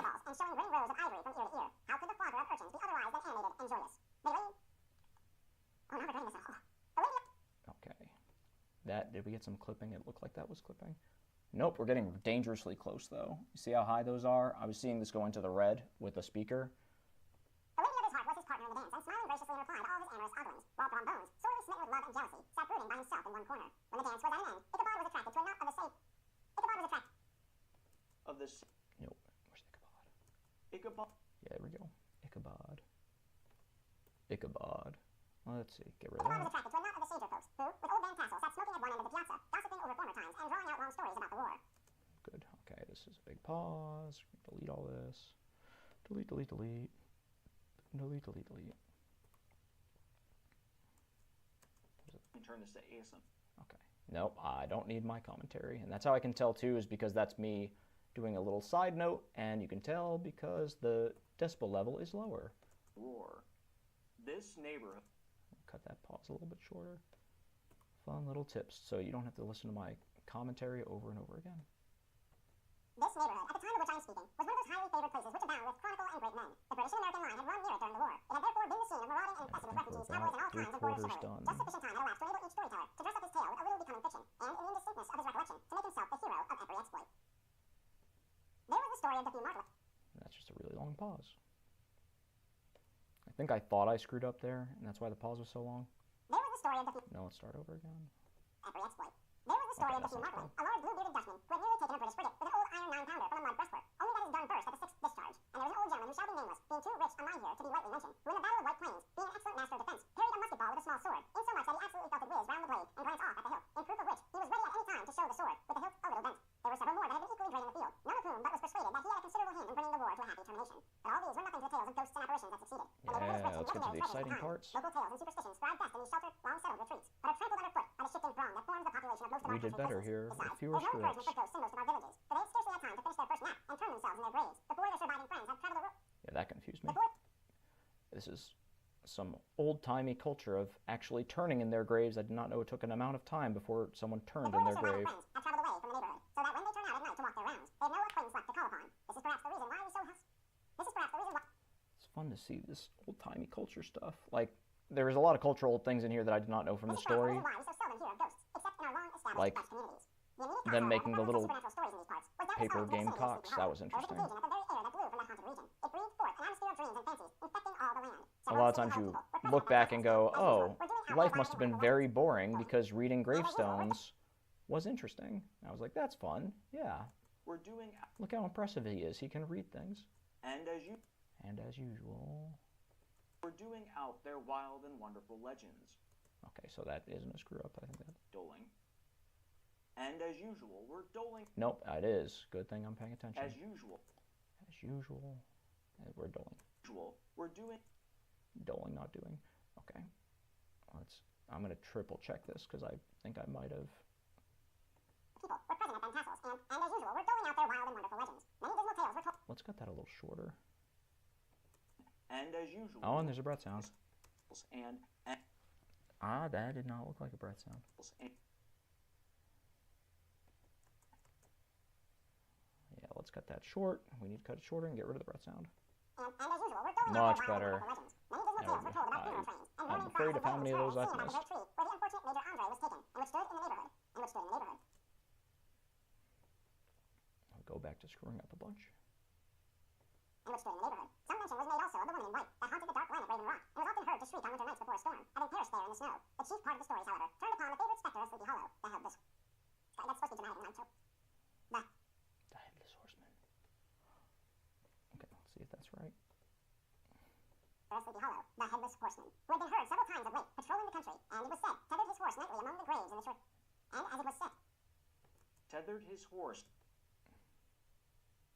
And it was.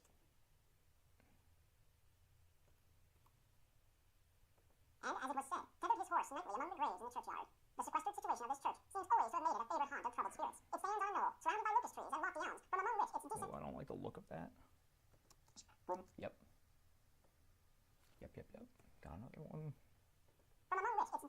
whitewashed walls shine modestly forth, like a Christian purity beaming through the shades of retirement. A gentle slope descends from it to a silver sheet of water, bordered by high trees, between which peaks may be caught at blue hills of the Hudson, to look upon its grass-grown yard, where the sunbeams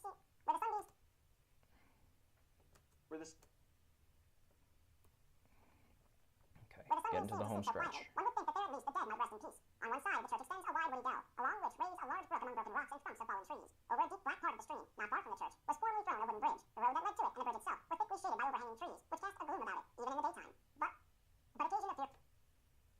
Okay, just a little screw up. But occasion of fearful darkness at night. Such was one of the favorite haunts of the Headless Horseman, and a place where he was most frequently encountered. The tale was told of old Growler, a most heretical disbeliever in ghosts, how he met the horseman returning from his foray into Sleepy Hollow. How much more than 60 minutes is the question?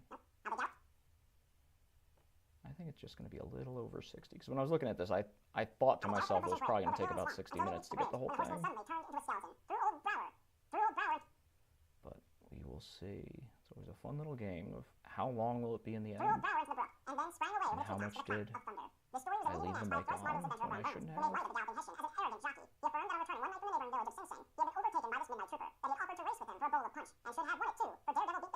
Yeah, I think it might be more. Because we still got a lot to go.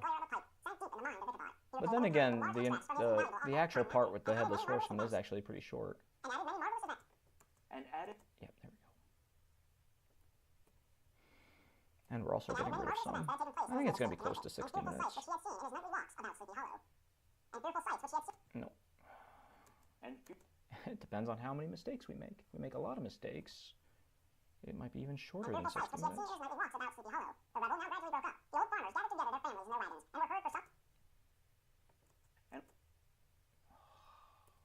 Disgusted at how terrible I am at reading things. And were heard for some time rattling along the hollow roads and over the distant hills. Some of the damsels mounted on pillions behind their favorite swains, and their light-hearted laughter mingling with the clatter of hoofs echoed along We can the silent always rivers, sounding fainter and improve. fainter until they gradually died away. And the late scene of noise and frolic was all silent and deserted. Ichabod only lingered behind. Ichabod only lingered behind. Yeah, we did not put the right pause. Ichabod only stayed behind. Ichabod only lingered behind, according to the custom of country lovers, to have a tete-a-tete with the heiress, fully convinced that he was now on the high road to his...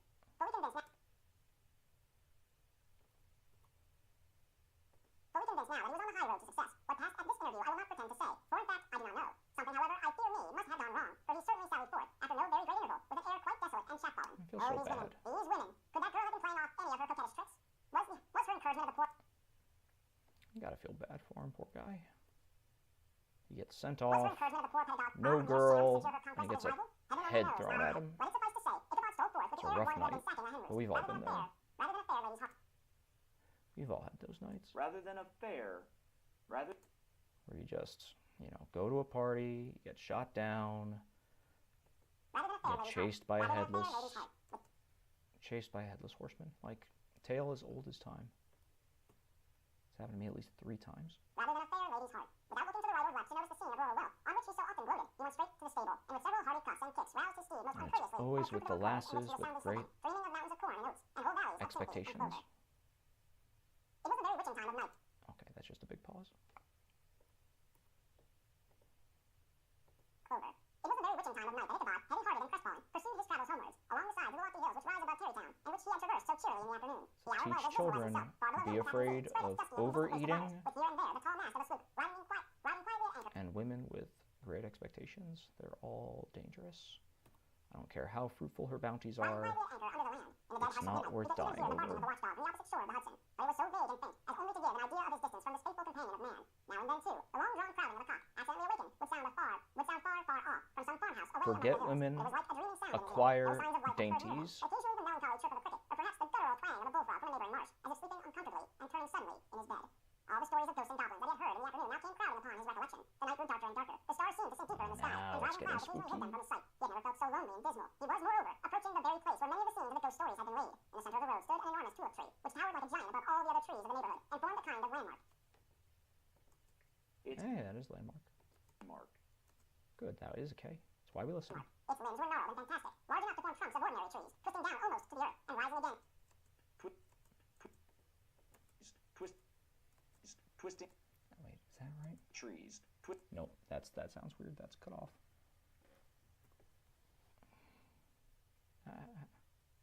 Twisting down almost to the earth, and rising again into the air. It was connected with the tragical making story sure of I'm the not on unfortunate that Andre, who camera. had been taken prisoner hard by, and was universally known by the name of Major Andre's tree. The common people regarded it with a mixture of respect and superstition, partly out of sympathy for the fate of its ill-starred namesake, and partly from the tales of strange sights and doleful lamentations told concerning it. Big pause. I think my mouth was getting very dry at this point. As Ichabod approached this fearful tree, he began to whistle. He thought his whistle was answered. It was but a blast sweeping sharply through the dry branches. As he approached, Yep. You don't want people scared by a little my nearer, he breathing thought he saw something noises. white hanging in the midst of the tree. He paused and ceased whistling, but, on looking more narrowly, perceived that it was a place where the tree had been stayed by lightning, and the white wood lay bare. Suddenly he heard a groan. His teeth chattered and his knees smote. His teeth chattered and his knees smote against the saddle. It was but the rubbing of one huge bough upon another. As they were swayed It might about be on the really breeze, close to he passed 60 the tree in minutes. safety, but new perils lay before him. About 200 yards from the tree, a small brook crossed the road. I mean, there's a lot left, but a big chunk of that is talking. A few rough logs laid side by side served for a brick. Okay, here's another breath sound. No. Served for a bridge over the stream. On that side of the road where the brook entered the wood, a group of oaks and chestnuts, matted thick with wild grapevines, threw a cavernous gloom over it. To pass this bridge was the severest trial. It was at this My identical guess spot that the is unfortunate Andre was captured, and under the covert of those chestnuts and vines was a sturdy yeoman concealed who surprised him. 63 minutes is my guess. We'll see. We'll see if we're accurate. Who surprised him. This has ever since been considered a haunted stream, and fearful are the feelings of the schoolboy who has to pass it alone after dark. As he approached the stream, his start. If that was good, I would have paid attention. Pay attention to how many times I screwed up. That I'm also editing it, so I can make pauses longer so it As he fits approached the stream, his heart my began to guess. He summoned up, however, all Because his I can resolution. cheat. He gave his horse half a score of kicks in the ribs and attempted to dash. And it Yeah, another one. We don't need that. I mean, sometimes they're not bad to have a little bit of breathiness in it, but those are really loud. Like, it sounds more human when you have the breathiness, but too many just gets really annoying. That's another one. And especially now that this is edited, they don't sound like natural breath sounds. They sound like, and that's, we don't need hiccups. Hiccups aren't scary. Jerked the reins on the other side and kicked lustily with the contrary foot. It was all in vain. His steed started, it is true, but it was only to plunge to the opposite side of the road into a thicket of brambles and alder bushes. The schoolmaster now bestowed both whip and heel upon the starveling ribs of old Gunpowder, who dashed forward, snapped. Yep, another breathing. Yeah, usually they're a lot flatter than that. Another one there. Let's listen to this one. Yep, that one's another one. A lot of them. This, I was speeding up for dramatic effect. forward, And dashed forward, snuff. that just bothers me that that line's there.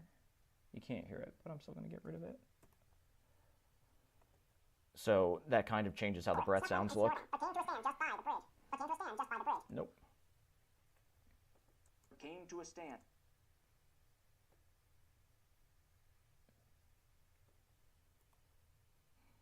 With a suddenness that had nearly sent his rider sprawling over his head. Just at this moment, a plushy tramp by the side of the bridge caught the sensitive ear of Ichabod. In the dark shadow of the grove, on the margin of the brook, he beheld something huge, misshapen and towering. It stirred not, but seemed gathered up in the gloom, like some gigantic monster, ready to spring upon the traveler.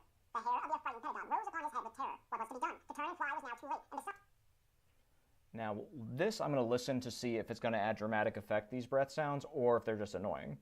Done. To turn. Nope, it's too short. If I didn't do that noise gate, I would have the option of maybe keeping them in because this is very dramatic and that might help with raising tension, that breathiness. But because these are way too short, it sounds awkward, so I'm going to probably get rid of them. Too late. And Yeah, that's way too short. It would be more drawn out like, and that would give it a human element, but these, I'm going to control I this one because there might not be enough time. too late. And besides, what? Yeah.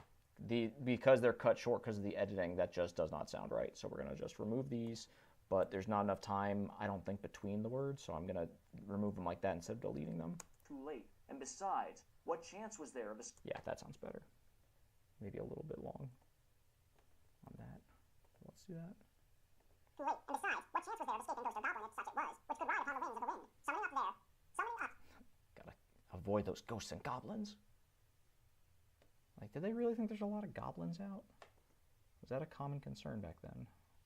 Was there of escaping ghost or goblin if such it was, which could ride upon the wings of the wind. Want to go back and sell goblin insurance? Who are you? He received no reply. He repeated his demand in a still more agitated voice. Still, there was no answer. Once more, he cudgeled the sides of the inflexible Gunpowder, and shutting his eyes, broke forth with involuntary fervor into a psalm tune. Just then, the shadowy object of alarm I had actually suddenly really motion, want to and know with how a close I scramble and am. bound stood at once in the I middle think of the it's road. going to be Though the over night was dark and 60, dismal, let the form of the but unknown might now in some degree be ascertained. He appeared to be a horseman don't remember how long I left the mic on. That one. That one,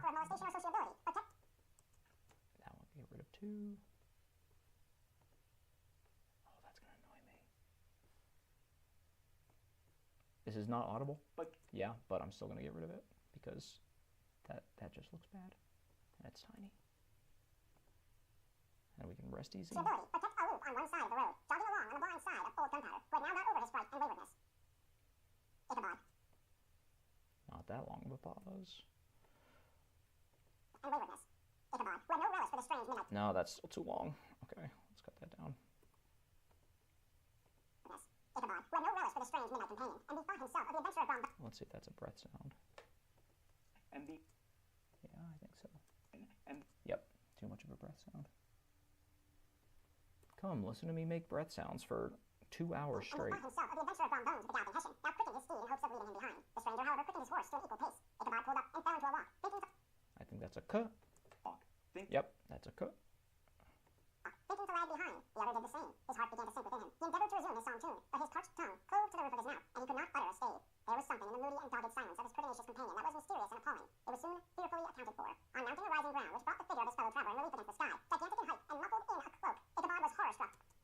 Cloak. Cloak. That just sounds weird. And muffled height and thick in height and I don't know if that's an artifact from doing the editing or if it's a shortened breath sound, but I'm going to get rid of it and see. height and muffled Yeah. in a cloak. Ichabod. Yeah. I don't know which one it was, but either way, we're getting rid of it. Height and muffled in a cloak, Ichabod was horror-struck. Whatever On perceiving sounds that he better. was headless, but his horror was still more increased on observing that the head. Got 2. That one we'll get rid of, and let's, oh no, that's too much probably. Get rid of that, and let's see this one. Yep, there's 2 of them. Real short. Short, and sometimes if you shorten them like this, they get louder. That's probably why they didn't get caught. Which should have rested on his shoulders, was carried before him on the pommel of his saddle. His terror rose to desperation. He rained a shout. Yep, that's a whole bunch of He- breath. Big breath sound. Like that is how I breathe in. Terror rose to desperation. He rained And a that's shower why of it looks so blades on weird. Gunpowder, hoping by a sudden movement to give his companion the slip. But the spectre started full jump with him. Away, Yep, then we're they gonna be dashed. Away, we're gonna be more than 60 minutes, I think. Away, then they dashed. Away then.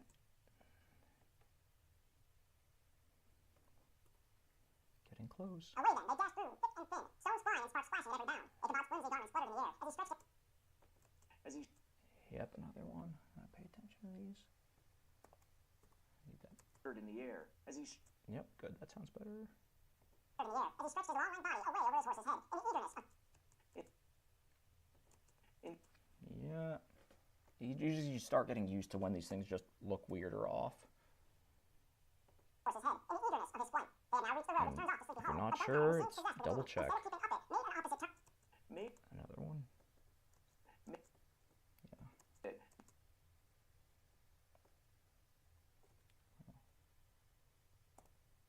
Maybe I'll do this live because I'll look for more errors. It made an opposite turn and plunged headlong downhill to the left. This road leads through a sandy hollow I shaded think by that's trees. left. No. Left. This left. Okay. Good thing we re-listened because that sounded very weird on its own. This road leads through a sandy hollow shaded by trees for a quarter of a mile, where it crosses the bridge famous in where it crosses the bridge. Where Oh, so close. Where it crosses the bridge famous in Goblin story, and just beyond swells the green knoll on which stands the whitewashed church. As yet the panic of the steed had given his unskillful rider an apparent advantage in the chase, but just as he had got chase, but Nope.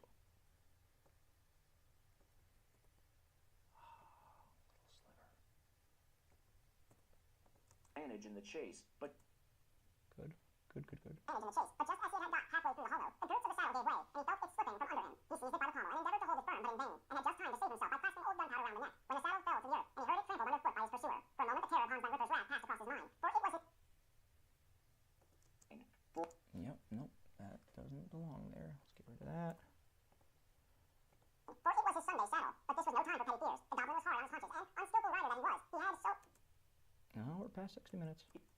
he No, that's too much. Okay. Let's see. Are we right? Oh, was. He had that. And if I was really good, I would listen to the whole thing over again, but I'm not. Some That's just the level of professionalism we have here. with a vi- It's going to be close. With a violence Do we that have is 2.5 very minutes clear of from the this? Sunday. An opening in the trees now cheered him with the hopes that the church bridge was at hand. The wavering reflection of a silver star in the bosom of the brook told It him might that he was actually not be mistaken. longer. He saw the walls of the church. He saw the walls of the church. he's Because there's the wrapping up part, so we might be more than 63 minutes, might be 65. He saw the walls of the church, dimly glaring under the trees beyond. He recollected the place where Brom Bones' ghostly... Oh, He recollected... he rec- unless I make a whole lot of mistakes, which will cut it down significantly. He recollected the place where Brom Bones' ghostly competitor had disappeared. If I can but reach that bridge, thought Ichabod, I am safe. Just then he heard the black steed panting and blowing close behind him. Yeah, we don't need that.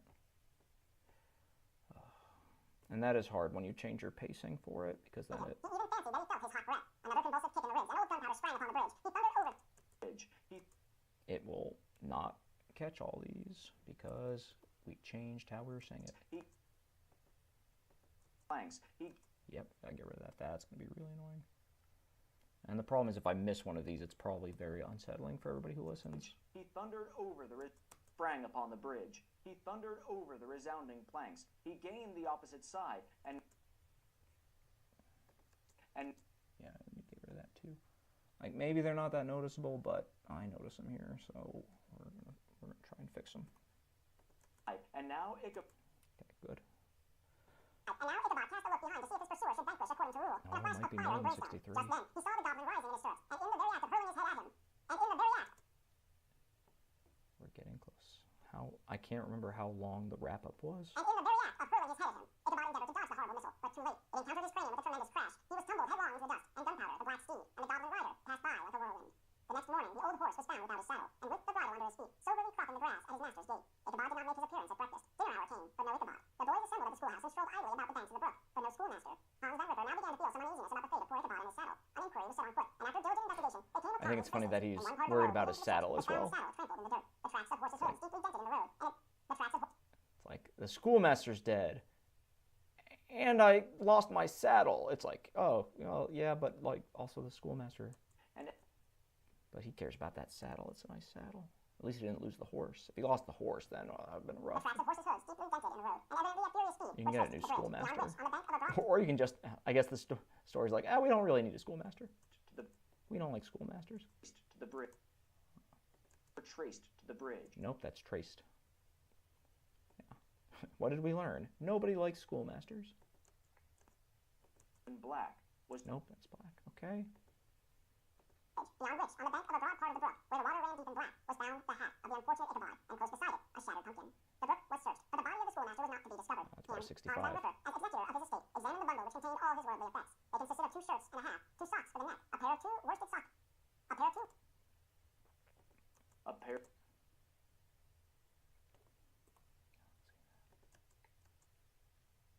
Neck. A pair of Nope. 2 worsted stockings. An old A pair of 2 worsted stockings, an old pair of corduroy small clothes, a rusty razor, a book of psalm tunes full of dog's ears, and a broken pitch pipe. As to the books and furniture of the schoolhouse, they belonged to the community, past excepting 63. Cotton Mather's History of Witchcraft, and a New England Almanac, and a book of dreams and fortune telling, in which last was a sheet of foolscap. In which last... Okay. Now, how much more than 63? We got it wrong, but by how much? In which last was a sheet of foolscap, much scribbled and blotted in several fruitless attempts to make a copy of verses in honor of Ariston Tassel. These magic books and the poetic scrawl were... These magic books... It's going to be pretty close. These magic books and the poetic scrawl were forthwith consigned to the flames by Hans Van Ripper, who, from that time forward, determined to send his children no more to school, observing that he never knew...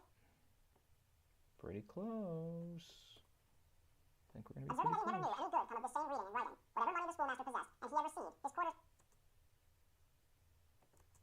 and he had received his quarters. Whatever money. Whatever. Okay, good. We don't have to care about that. I was going to go through and see if I needed to delete those middle parts, but I do not. Whatever money the schoolmaster possessed, and he had received, his quarters pay, but... Yeah, we screwed this one up a couple times. And he had received. Master possessed, and he had received. Cut that close. Possessed, and he had received his quarters paid but a day or two before, he must have had about his person at the time of his disappearance. The mysterious event caused much speculation at the church on the following. Okay, I think it might be 65. Lots of gazers and gossips were collected in the churchyard at the bridge, and at the spot where the hat and pumpkin had been found.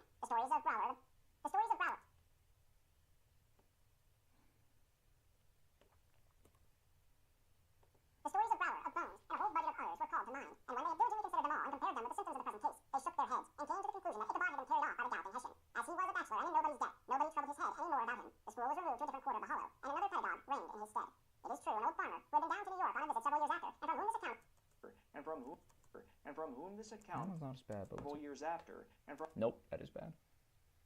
The problem is it's getting chopped up a little bit, so it sounds unlike a natural breath sound because of editing. and from whom this account of the ghostly adventure was received, brought home the intelligence that Ichabod Crane was still alive, and that he had left the neighboring partly through fear, and that he had left It might even be over 65. and that he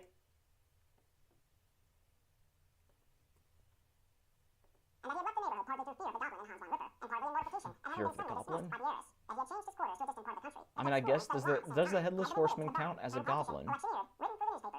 It sounds like they're calling him a goblin. Bones, too, who shortly after his rival's disappearance conducted the blooming Katrina in triumph to the altar, was observed to look exceedingly knowing whether I think we're going to be at 65. So I was off by 2 minutes. the story of Ichabod was related, and always burst into a hearty laugh at the mention of the pumpkin, which led some to suspect that he knew more about the matter than he chose to tell. The old country wise, however, who are the best judges of these matters, maintain to this day that Ichabod Nope, that doesn't sound good. Come on. I hate when it's that small. I'm not zooming in. maintain to this day that Ichabod was spirited away by supernatural means, and it is a favorite story often told about the neighborhood round the winter evening fire. The bird became more than ever an object of superstitious awe, and that may be the reason why the road has been altered of late years, so as to approach the church by the border of the mill pond. The schoolhouse, being deserted, soon fell to decay, and was reported to be haunted by the ghost of the unfortunate pedagogue and the plowboy, loitering homeward of a still summer evening. Oh, I know. I already remember that this was screwed up multiple times, so I'm not going to listen to that part. Yeah. and was Let's see. and was Yeah, because I remember screwing this up multiple times. And was reported to be haunted by the ghost of the unfortunate pedagogue and the plowboy, loitering homeward of a still summer evening, has often fancied his voice at a distance, chanting a melancholy psalm to... That'd be the last line well. The schoolhouse being deserted soon fell... Okay, the schoolhouse being deserted. loitering homeward. No. The schoolhouse. Yeah, there we go. I don't know where the part is, so let's not cut too much. Has often fancied his voice at a distance, chanting a melancholy psalm tune. The schoolhouse. Yeah, there we go. Good, I didn't cut too much. The schoolhouse. The schoolhouse. Okay, good. Let's go back to make sure. Mill pond. The schoolhouse being deserted soon fell to decay, and was reported to be haunted by the ghost of the unfortunate pedagogue and the plowboy, loitering...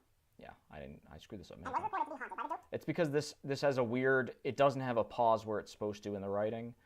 And was reported to be haunted. So it's hard to tell that it's... Pedagogue and the plowboy. It sounds like the pedagogue and the plowboy, but it should be and the pedagogue. And the plowboy is like a new start. And was reported.